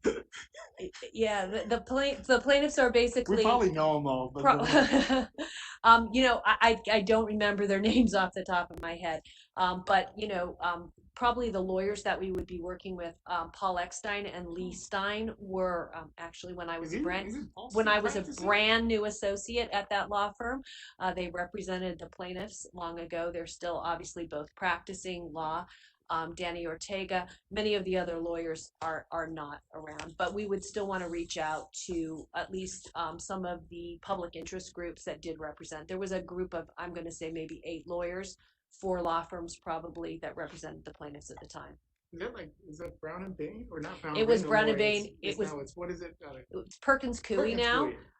Lee Stein has his own firm, so we'd reach out to all of them. What we were anticipating is sending a letter to all of them, letting them know about the issue, asking them to coordinate, and to determine who we would work with moving forward, with the idea that what we'd really like to do is stipulate with them, understanding that this again is an unforeseen issue, to reach an agreement so that we could present something to the court jointly, and something that we all agree on, which is, how do we move forward given the kind of the cards we've been dealt now. Sure. I mean, has there been, and you stated it a couple of times, it's been a long time.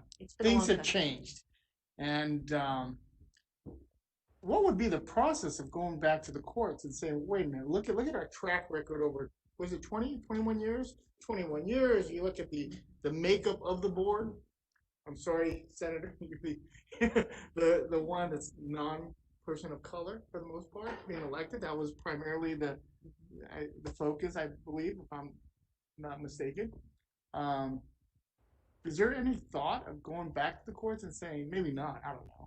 I haven't been asked. If it's a good idea or bad idea. I haven't been asked to take a look at that issue. So there would be a complicated process to do that. So I won't talk off the top of my head about something I don't know. Although you probably have said, Lynn, you've done that before, but no, I'm not going to do that this time. I mean, is there I mean, put this timeline aside, the pause, I start to think, what are the positive negatives of of doing a dual track, a kind of a hybrid, I guess, type method, or just waiting to 2026 for the new lines to go into effect. I don't know if there's any pros or cons. Well, the pros are at least We do it right. We do it right. And until we can do it right, we use pre-cleared data as opposed to, something else. I mean, not having someone responding to the RFP puts us in a little, again, we don't have somebody who's already kind of looking on the ground. When I first heard about legacy data, I was thinking it was old data, but it's actually, the way I think of it now, is legacy format data. It's just in a weird format. It's the new data, but nobody can really use it. And so, previously when we spoke, we were really talking about a mid-August date, and even that was going to be difficult. So now we're really talking about an end of September date. So you would have October and November to turn things around and get them back. So, I mean, it's just a really compressed time frame. So the dual track, you try to do that. You still have the possibility, when you submit it to the DOJ for pre-clearance, you would do it at the same time that you submit it to the county.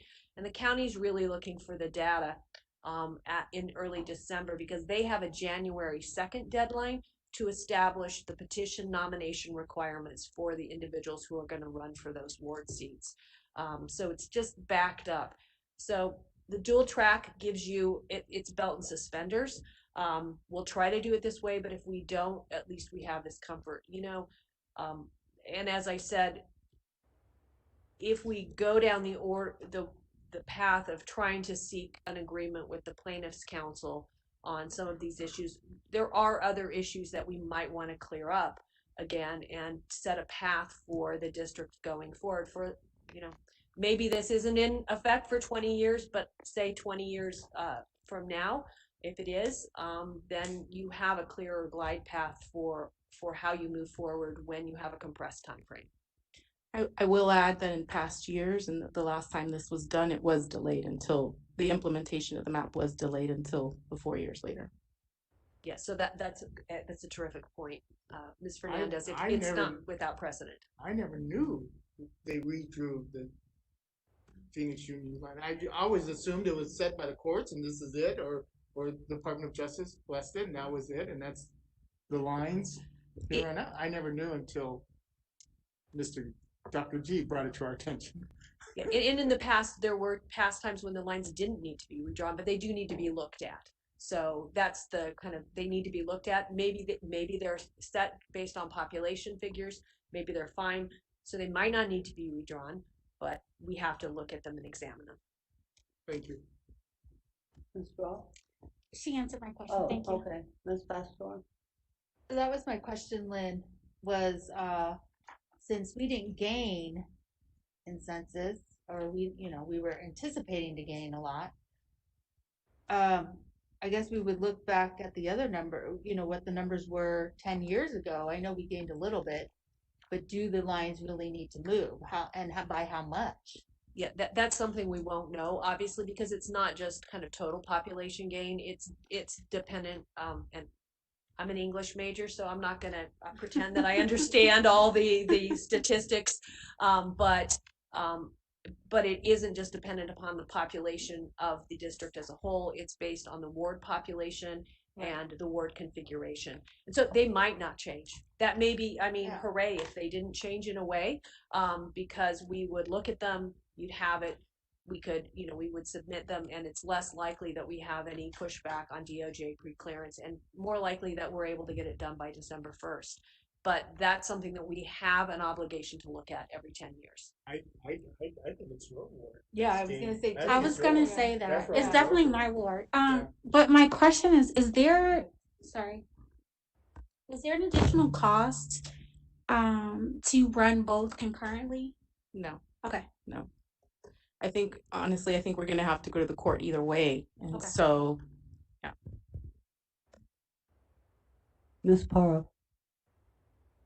Kind of as a follow-up to Member Ross's question, is there, what are you needing from the board tonight? Like, you proposed 3 options. or 3 different paths forward. Is there a preference or a recommendation of those 3? Is it best at this point to kind of go with option 3 where you have both pathways in case we need them, or is there something a different kind of direction or guidance from the board that you need right now? If you're looking in terms of what is going to be the minimal legal risk, it's option 2. Okay. We can still certainly push for December 1st, and and we will do our very, very best to do that. I don't see how we get pre-clearance by that time, but we can certainly still try. It could be that we are able to finish the maps quite quickly and we can turn them into DOJ and maybe they only take a week to reply. I mean, I don't know how long their process will take. Under statute, they have 60 days. So sure. Okay.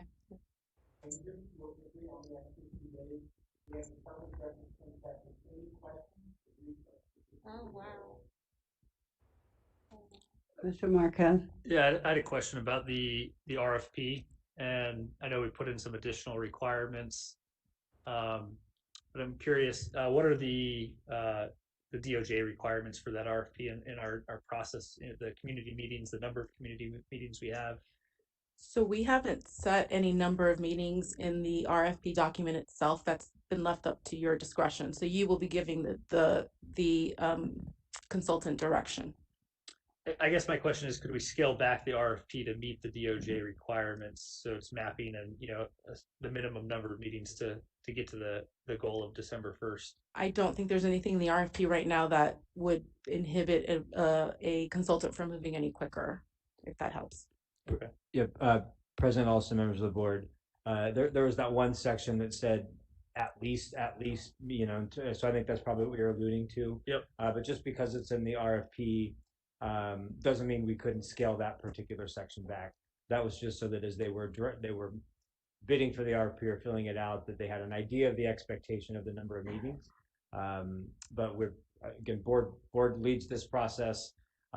If you all think you can do it in fewer meetings, then we're happy to work with the vendor to make that happen. President Alston. Thank you. I know that for me personally, I was a big proponent of option 1 and trying to get it done by December 1st. I think that based on what I'm hearing, that seems less and less realistic. And if it is realistic, it's from a very shortened process that removes a lot of public input and consideration. I would like to see tonight, I think the smart option would be option 2, although I'm also open to concurrent hybrid process. I think the other benefit of a slightly longer process under option 2 would be that more thorough community engagement. I mean, there was a discussion about, how many meetings per board, but in our current age, there's also, online meetings. There's a lot of really innovative tools that could be considered. And I think our participatory budgeting, for instance, shows that there's a lot of innovation that can be done when we talk about community meetings. So I would, not that participatory budgeting is the exact model for this by any means. So I would say that I would be looking towards option 2 or towards that hybrid option. I don't think option 1 is realistic at this time. I agree with Clerk Prescott. Thank you. Because I always say we are not effective if we're governing from a board. We have to govern with and amongst our people, our constituents, and we can't do that if we're not getting valuable feedback and we're rushing through and cutting meetings down. Like, we're not genuinely hearing from our constituents, and how are we going to govern effectively if we haven't heard from them? Rushing through is just not how we do it, Phoenix Union. We do things well and thoroughly, and so I actually am leaning toward option 2 as well, but open to option 3. Mr. Gallardo? Thank you, Madam President, and I agree with what has been stated. I mean, we want full participation from our community. We want them to be engaged in what we're doing. The Department of Justice, what are they looking at? I mean, when you redraw, like, we had a meeting this morning on legislative and congressional lines, and this is the first time I've heard the term legacy data. I never heard of it before, but we heard it this morning. What are they looking for? Normally, the Department of Justice, when they look at legislative congressional lines, they're looking for retrogression. That's what they're looking for. They're not looking for how many meetings you have. That's going to be a question, but they're looking for retrogression. In this case, it doesn't matter how you divide up Phoenix Union. You're not going to get retrogression. I mean, it is what it is. That's the demographics and the population of Phoenix Union. What are they looking for? A big part will be that we're complying with the order, and the biggest part of the order deals with having equitable populations amongst the 5 wards. The one man, one vote, whatever, one person, one vote type. So no, like equal populations amongst all the wards, so equal in number. Yeah, the one man, one vote. Yes. So that, and then along with, you know, Nikita's area, because then Nikita has Lean area. I do. Is probably the most largest in terms of population growth. Yeah, it's exploding. Yeah. And they would be South Phoenix too, yeah, but mostly Levine for sure, yeah.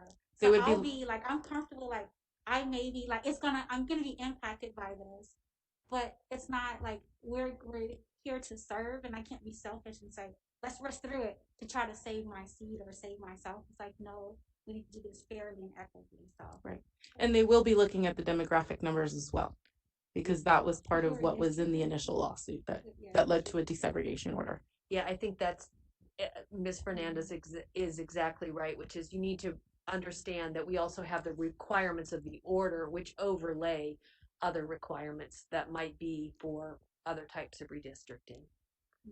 This is really driven by the DSEG order. And so, I mean, Madam President, I would be in support of just doing it correctly, and I think would that be the option too, the 2026 redistricting process? If you're going to do it right, and considering the attorneys that we're dealing with, you know, Danny and Paul and all them, I mean, we all know them, we're all friends, but I mean, they're reasonable, and I think they understand the complex. Both of them have been through the redistricting process; they're familiar with it. So I think they would be very supportive in working with Phoenix Union and coming up with a plan for 2026. If we're going to do it, let's do it right. I agree with Nikita, full participation from our community. We want their input, no different than the budget that we present to the community or that we vote on. We make sure we have public participation. And so I would be in favor of, I guess, option 2 then. Okay, anyone else? President Olson. Dr. Gusson? Yeah, so tonight for governing board, if you guys want to make a motion, it's a possible action. And so whenever your discussion's done, if you all want to make a motion, I think that'll give really clear direction to us. Again, as exec team, we said we're just going to support whatever direction you all go, so it doesn't matter to us. But at any point in time, feel free to make a motion and we'll give direction to our team. If there's no other discussion, I'm ready to make a motion.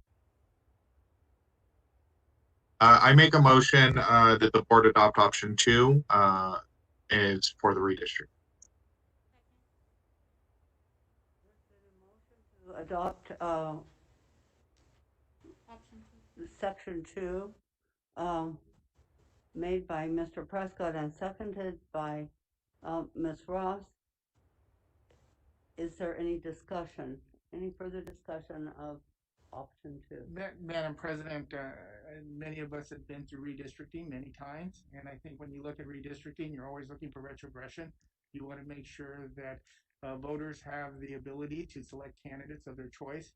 But when you look at the Phoenix Union footprint now, it's predominantly a majority school district. Let's be honest. That's the demographics of this school district. I haven't seen no data, but I can, or census numbers, but I can't imagine that the numbers are going to show anything different. I think the minority population has grown even larger in Phoenix Union. I think the biggest, if you try to look at what are the cons, I think it's Ms. Ross's district that had probably the most growth.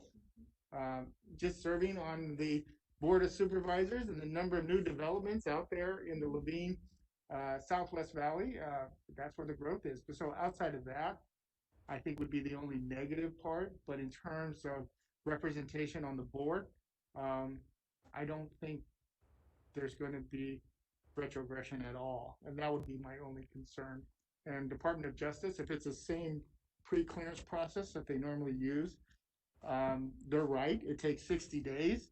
They're not going to rush it in terms of looking and reviewing. They're going to ask the tough questions, and I think it's important for us to do it and do it right, and allow our legal counsel folks to do what they need to do in order to make a proper submission to the Department of Justice. So I would support the motion of option 2.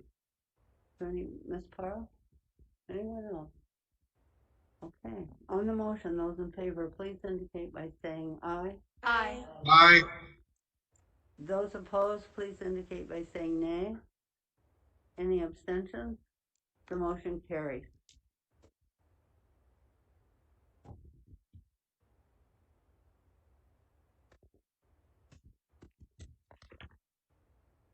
The next item is item 12B, discussion and possible action of launch of school COVID update and safety and mitigation plans, including masking.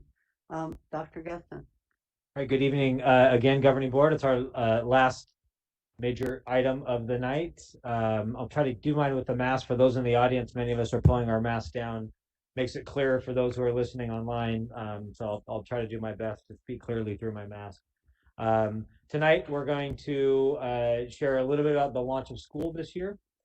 We're in day 4, just finished day 4. Spend a little bit of time talking about spread of COVID, what CDC has come out with, and then end our time talking about mitigation plans, specifically masks. And board has an opportunity or an option tonight for potential action when we get to the end of that item. But we are going to start this evening with a quick video highlighting the sights and sounds of the launch of school this year.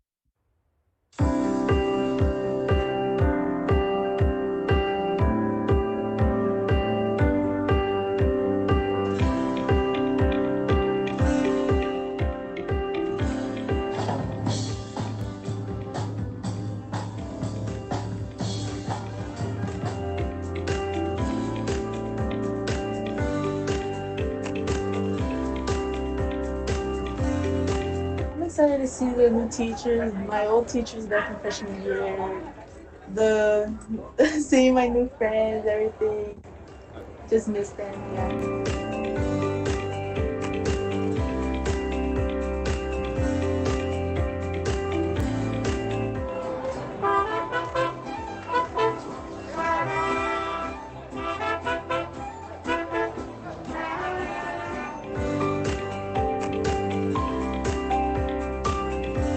Very excited. Yeah!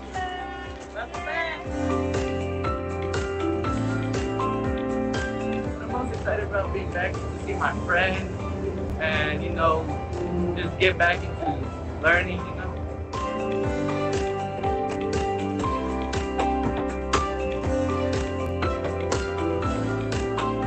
Estoy nervioso y también me intriga también conocer a personas nuevas y ver cómo me va.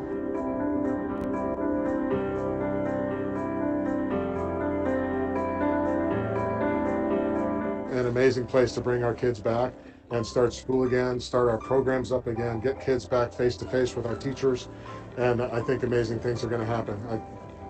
That's the only feeling I've had so far, nothing but.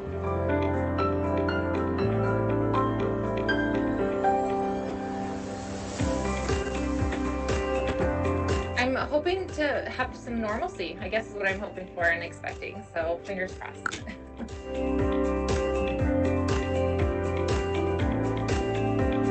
They have to enjoy high school. They have to take it as fun and thinking that is their future. There is a step 1 to move to an adult life and try to make it fun.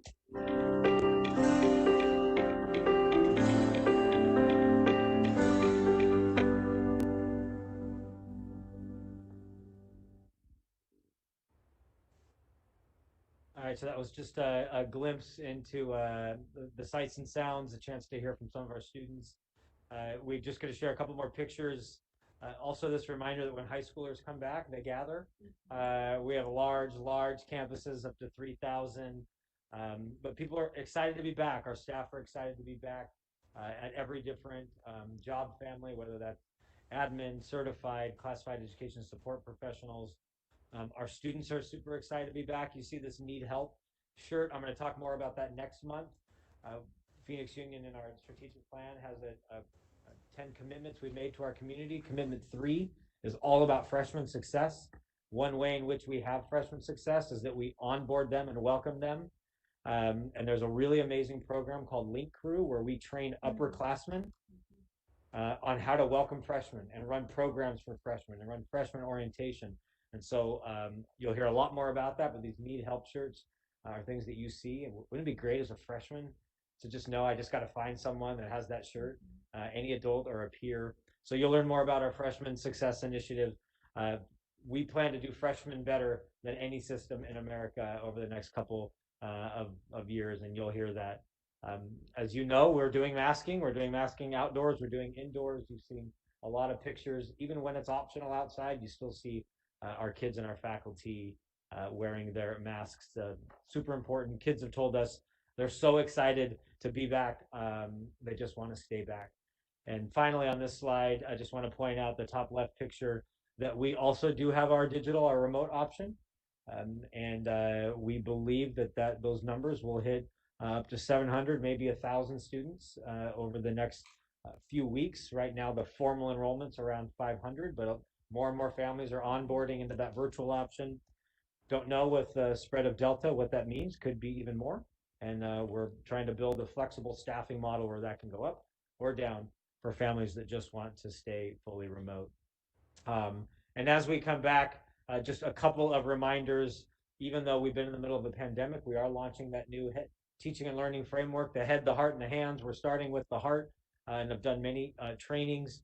We're still a one-to-one school district. So we handed out laptops to every student last year. We're committed to always being a one-to-one school district. And of course, with freshmen, I'll talk a little bit more about that next month. Are really excited to really focus on freshmen in a very different way. In other great news, Phoenix Union's enrollment's up. That was not supposed to be the case. There's a lot of declining enrollment across America, across Arizona, here in our city. Phoenix Union is up almost 1,000 students. I think that's many factors. Phoenix Union provides high quality education. We always hear Supervisor Gallardo say the gold standard. We also know that our families value the fact that we're keeping our campuses as safe as possible and are really excited to continue to track our enrollment. On the flip side, spread of COVID is reaching the same levels that it did last year during the spike. In fact, as you see, this is the spread of COVID in our 32 zip codes, including 5 surrounding zip codes. As you've heard me say over the last week, I had been saying that of our 32 zip codes, they were either high or substantial. Well, as of today, it's official. Every single zip code that Phoenix Union serves is in high spread, including those that surround Phoenix Union. So we're concerned about spread of COVID, concerned about the Delta variant, and concerned about a potential spike, and need to do all we can to mitigate that. As you all know, over the last couple of weeks, CDC and health agencies changed their guidelines and recommendations. A lot of the mitigation strategies are the same, which I'll highlight really quickly. Just a reminder for the broader community of what CDC says that we can do as individuals, as well as institutions, to try to minimize spread and keep our people safe. But the largest change over the last few weeks, as the board very well knows, is that CDC says now, with the current spread, that individuals, especially in schools, should be masked indoors, whether vaccinated or not. We do also know at the same time that vaccines are the #1 mitigation factor, the #1 way to protect ourselves, our families, and our community, and to minimize spread. And so Phoenix Union continues to take the lead in vaccination. We also, you see on the side, we're also really going to focus on COVID-19 testing this year to make sure that we're constantly aware of the presence of COVID, do those rapid testing on campus. We'll do COVID testing on campus as well. But we continue to lead the way. We've given out over 10,000 vaccines just this summer. Vaccine, as you all know, the numbers really slowed. Community events were very small across the city. Sometimes people hosted large events and only had 30 people get vaccinated. We ran 3 events this summer, 10,000 vaccines. In one weekend, we did 4,200 vaccines. And what you also may be aware is that we realized that our community needs more than vaccines. They needed other health services. So we've been partnering with many different partners, not just the county. Maricopa County's been amazing. Thank you, Supervisor. Safeway Albertsons, but also Wesley, United Healthcare, so many others have really helped us. We provided health clinics, free mammograms, free sports physicals, free well woman checks, diabetes checks, and also other childhood immunizations. At these events, we give out backpacks as well, school supplies, and doing all we can to make sure that we're meeting the needs of all of our families. And we're not done. As I said, we will do on-site vaccinations as well. We're in finalizing conversations with our pharmacy partners to actually offer vaccines on campus during the school day for students, staff, and even families. And we're also hosting large events tomorrow and Saturday. We'll do a massive community event at Metro Tech High School for vaccines. That's all individuals ages 12 and up are welcome to Metro Tech High School. And this time, no appointment needed. Just show up, walk up, and we'll take care of you. So in terms of mitigation, we know that vaccines are mitigation strategy number 1, but we also know there's other things that we must do to protect ourselves. Mask wearing is a critical component, according to medical experts, CDC, and others. Vaccine is mitigation strategy number 1, masks number 2. We also know that physical distancing, sanitizing, hand washing, staying home when you're sick, proper contact tracing, high quality ventilation, these are all important factors. None of these are either or. That what the science tells us is these are all layered. That the more of these that we can do well, the more protected our community will be and our schools will be. As you know, as a result of the CDC changes, that Phoenix Union made an announcement last week that we are going to start the year aligned with CDC guidelines and require masks for all of our staff, students, and visitors when indoors in the presence of others. At this point, based on CDC guidelines, not requiring masks outside and also not inside when alone. So a teacher on her prep period, a counselor making a phone call in his office, but indoors per CDC in the presence of others where we stand today. So the governing board tonight really has talked about all mitigation strategies, launch of school. We can have a discussion on any of the items that we just talked about, but in particular, this item was drafted as potential action. And at the request of some of the board, talking about the current masking policies, which are actually regulations. Are there some changes, possible changes we could make to strengthen and clarify that policy?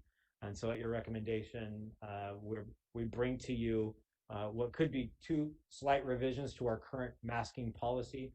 Just a reminder, under the student, staff, visitor, we have 3 separate regulations. And the 2 potential revisions to strengthen and clarify is just clearly state that this is while indoors, not outdoors. And then the second potential revision for board to consider and discuss tonight is to as you see noted here, it says subject to change based on recommendations from CDC and other trusted health agencies. And I think what we've learned is the virus changes every day, the variants change, and therefore so does the science and the recommendations. And so potentially adopting something like this also reminds us in the community that this is ever changing. We don't know what masking is going to look like in a month from now because we don't know what the virus is going to look like in a month from now. And so with that, I will turn it back over to the board to talk and ask any questions about mitigation, launch of school, and specifically consider if the board wants to take action on masking. Yeah, Ms. Pastor. I have a question. regarding, I don't know how they do it, but regarding COVID. So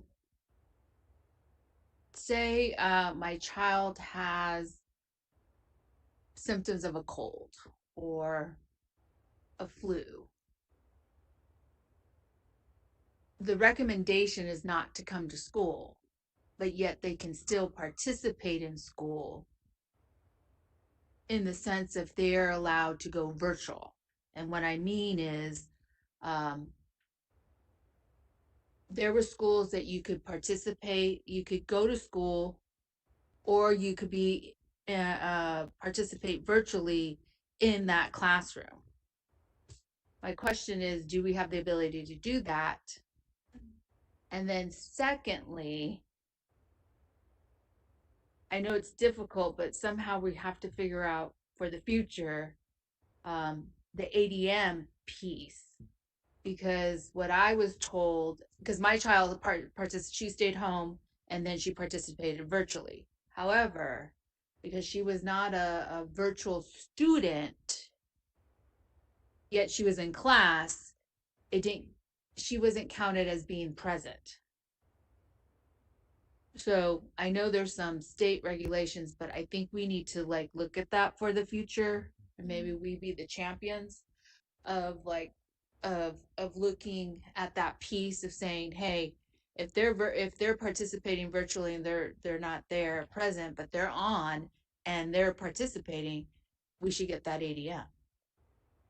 Yeah, President Alston, I'll try to keep my mask on and speak clearly. President Alston, Councilwoman Pastor. So two items that you brought up. I'll start with the second one around how do we capture the finances, the ADM of a student that's virtual.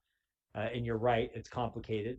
For a student that's just purely virtual, we can only capture a maximum of 95% of their funding, so not 100% of their funding.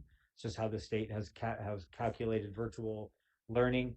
And it's a minimum of 85%. So for a student that's virtual, we get 85, and based on some based on tracking hours online through parents and tracking work at home, we can capture up to another 10%. And so you're right, number one. Number two, for students that might do some online, some home, they're sick, that is very complicated. There was a House bill that was passed this past year that will help with that. That does allow us to be more flexible with students that are on campus versus home.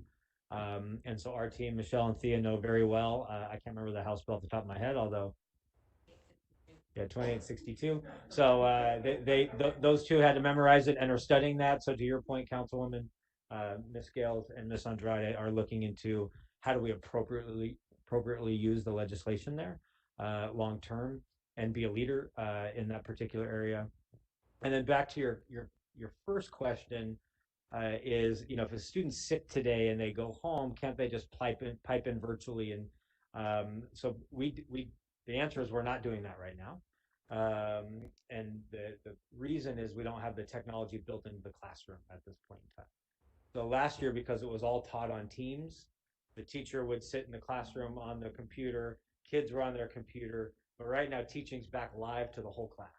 It's not live on a computer. However, what our team is working on is what would it cost to equip every classroom? Because what you're seeing across the country, school systems that want to think about that remote learning differently is they're putting in swivel cameras on the tops of the classrooms where it catches with good audio, so it catches what the kids say, what the teacher says, so that if a kid is home, the teacher doesn't have to worry about a computer and their class. It's just live streamed when necessary. And so we're in the process of pricing what that looks like. We call it the classroom of the future. But we don't, in this current setting, don't have that capability. But we also think that's probably the future of learning, that if you're sick, you're on a vacation, you can pipe into your class. So definitely something we're talking about, but as we're designed right now, don't have the capability.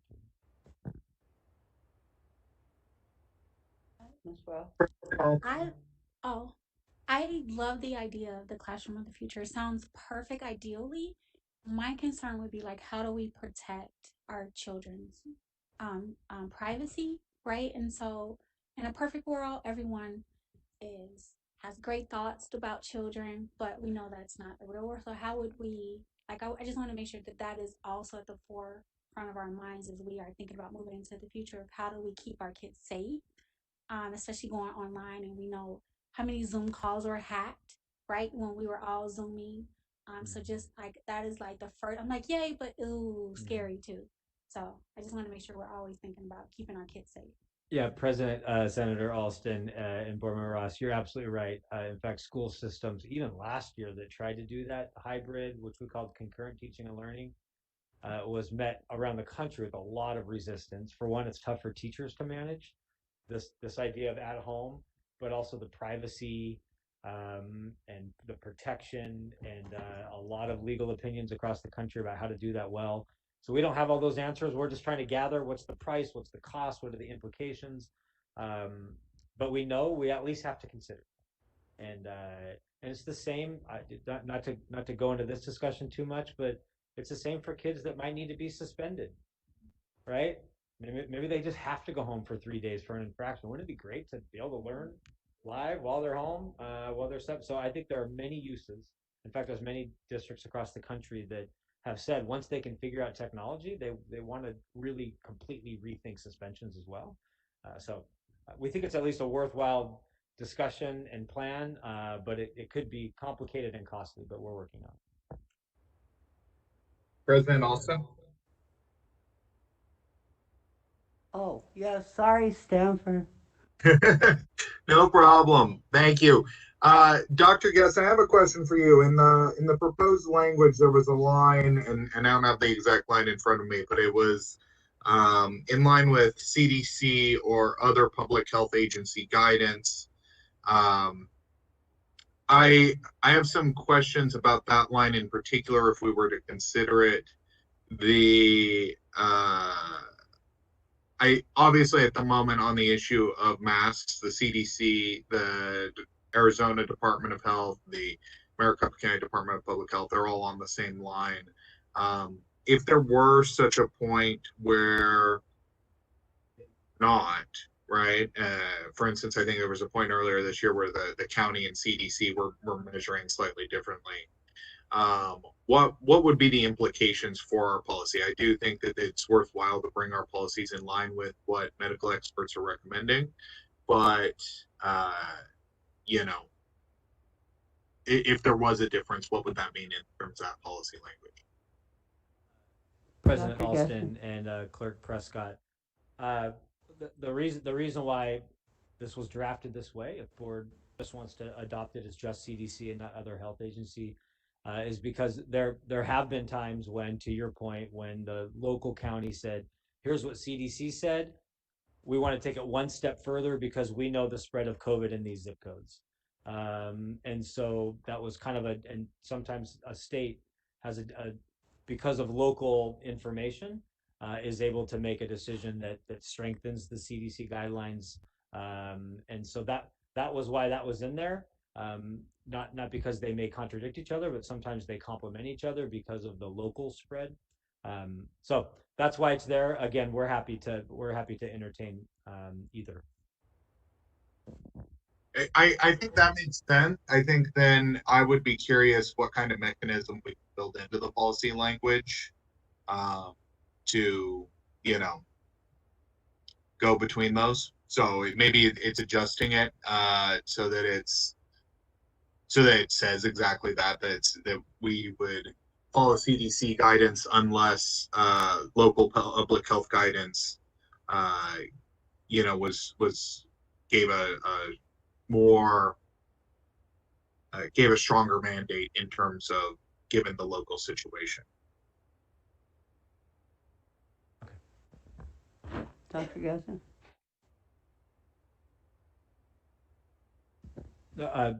President Senator Alston and Clerk Prescott, we would certainly be open to modifying that to really capture that language better, that we follow CDC guidelines and will, also use local health agencies and their data if and when it improves the safety of our campuses, or if and when it improves the mitigation on our campuses.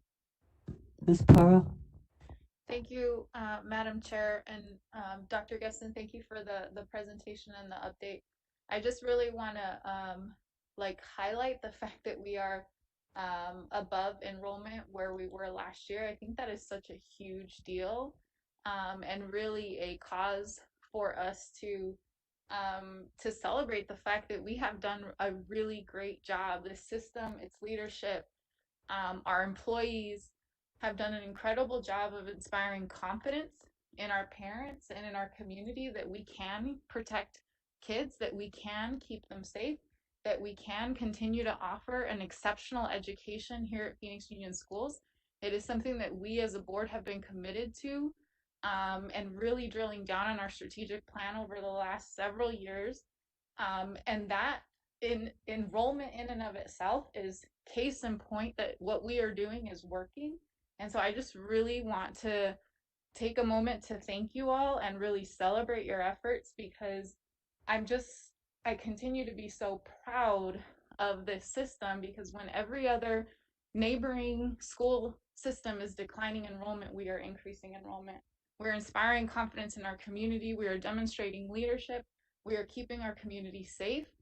And I just want everyone who is listening in to know that this board and our leadership team will continue to focus and prioritize your safety, the safety of your students, and not compromise on offering an exceptional education. And so thank you for that.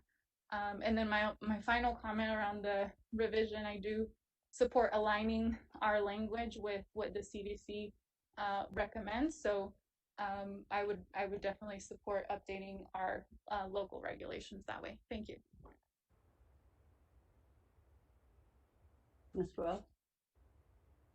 I agree with Clerk Prescott about making sure that we are clear in case at some point the CDC and the county have different views on protocols we should be following. So I think we should be very clear on that. But I'm okay with adding it in. Anyone else?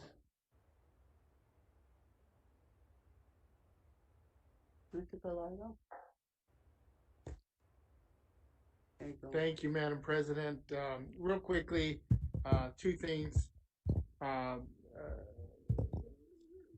Ms. Bada brought up the whole increase in enrollment, and she's absolutely right. I mean, that just sounds volumes. It really is. I mean, we all talk to all our superintendents, and we talk to other superintendents. We all know each other, and it speaks volume. I mean, we hear some of the situations that many of these school districts are facing right now with the decrease in enrollment. I mean, they're closing schools, and that's not the case for Phoenix Union. And that just shows, as Stephanie pointed out, just the work efforts by not only the leadership team, but every teacher and cafeteria worker, maintenance person, bus driver, everyone coming together to really place Phoenix Union that top spot. This is where you want to send your kids. And as much as we may want to even try to point at our rebranding, I don't think it was a rebranding. I just think it's the good work proves, if you do what we're supposed to do, and that's provide a safe, sound, quality education, opportunities for kids, a welcoming environment, kids will come. And that's exactly what Phoenix Union has done. So for all you all out there, take a bow. You continue to do a remarkable job. I mean, we may get a little credit, but it's you all that have done it. So thank you so much. In terms of the COVID, I couldn't agree more. I think adopting the current proposal that's being recommended right now, I think is the right thing to do. I live my day job talking to public health and some of the experts on a regular basis. We have regular phone calls every morning talking about the numbers, talking about where the new cases are and our new steps and what are we going to do. It's important for us to really lead the charge. We once again showing leadership by stepping up and doing the right thing when coming to providing or requiring masks on our campus. I think it's the right thing to do. This is the issue. This is about public health and safety. It's about protecting lives and of not only our students but our staff, and it's critical for us to take that leadership. We could have easily said, this is, our kids have an opportunity and our staff has an opportunity to get vaccinated. So we're in a different boat than our elementary schools, but that's not the case. So we're taking a leadership role, and it's great to see that some of our other school districts, particularly our feeder school districts, are really kind of following along and doing exactly what we put out last week. So kudos to everyone on that too. So, but I think it's the right thing to do. I have a conservative Republican friend who came up to me around 6-8 months ago and said, Steve, there are some things that are just more important than reelection, and public health is one. When you're dealing with the lives of people in the community, put the politics aside, put all the unfounded statements and rhetoric aside, and do what's right. And that's exactly what Phoenix Union has done for everyone on our campus, our students, all our teachers, administrators, our everyone. By having some type of mask policy is the right direction. So I fully support the motion that's on the table. Okay. Are there any other comments? Is there anyone who wants to make a motion? President Alston, before you all do that, I maybe, because what I have written up here is slightly different from what I heard from Clerk Prescott and some of your support. And so I think one way in which we could try to nail the language down today, but honor what I heard from the board, is where it says subject to change, that we would modify it to say subject to change based on recommendations from the Centers of Disease Control, and comma, when it enhances campus and community safety, other trusted health agencies' recommendations and guidance. So we would lean on that only when it serves to enhance. And so if you want to make a motion based on that, we're happy to draft that and put that in the policy. Ms. Parra? Madam Chair, I would like to make a motion to adopt the two revisions that are on the table, making it indoors, and then also I want to reiterate what Dr. Gesson just said, subject to change based on the recommendations from the CDC, and when it enhances safety, other trusted health agencies' recommendations and guidance. Okay, so you Second. Thank you, Mr. Prescott. The motion has been made by Ms. Parra and seconded by Mr. Prescott, with the revision in the second item that Dr. Gesson just read to us. I think that captures everyone's concerns. And is there anyone who needs to hear that again? Okay, so there's been a motion to adopt both of those possible items. The motion was made by Ms. Parra and seconded by Mr. Prescott. Is there any further discussion on the motion?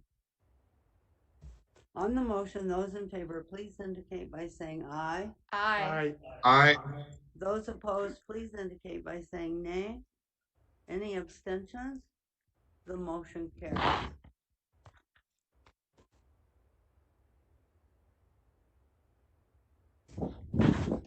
The next item is adoption of a revised 12C, adoption of revised governing board policy IKFB, graduation exercises on second reading. Is there a motion to adopt the revised governing board policy IKFB, graduation exercises? And is there a second? I motion. A motion has been made by Ms. Parra and seconded Second. by Ms. Ross. On the motion, is there any discussion? Okay. On the motion, those in favor, please indicate by saying aye. Aye. Aye. Those opposed, please indicate by saying nay. Any abstentions? The motion carries. And I'm going to take a little point of personal privilege here to express my heartfelt condolences to to the family of one of our premier athletes in Phoenix Union High School, and that is recently the wonderful great George Greathouse passed away. George graduated, I believe, in 1958, was an absolutely fabulous superstar. I meant to bring the article with me tonight that was in the newspaper where they interviewed his longtime friend and fellow athletes at Phoenix Union in that late 50s, early 60s era. And that was the era when I was there. And so, of course, as a freshman and sophomore, I heard of the wonderful, great George Greathouse. But if I didn't, I was the hero worshiper and didn't know him specifically. But when I was teaching at Maryvale High School, I taught child development and had a preschool lab. We had children from the community to come in for a few weeks and so that my students could observe those behaviors.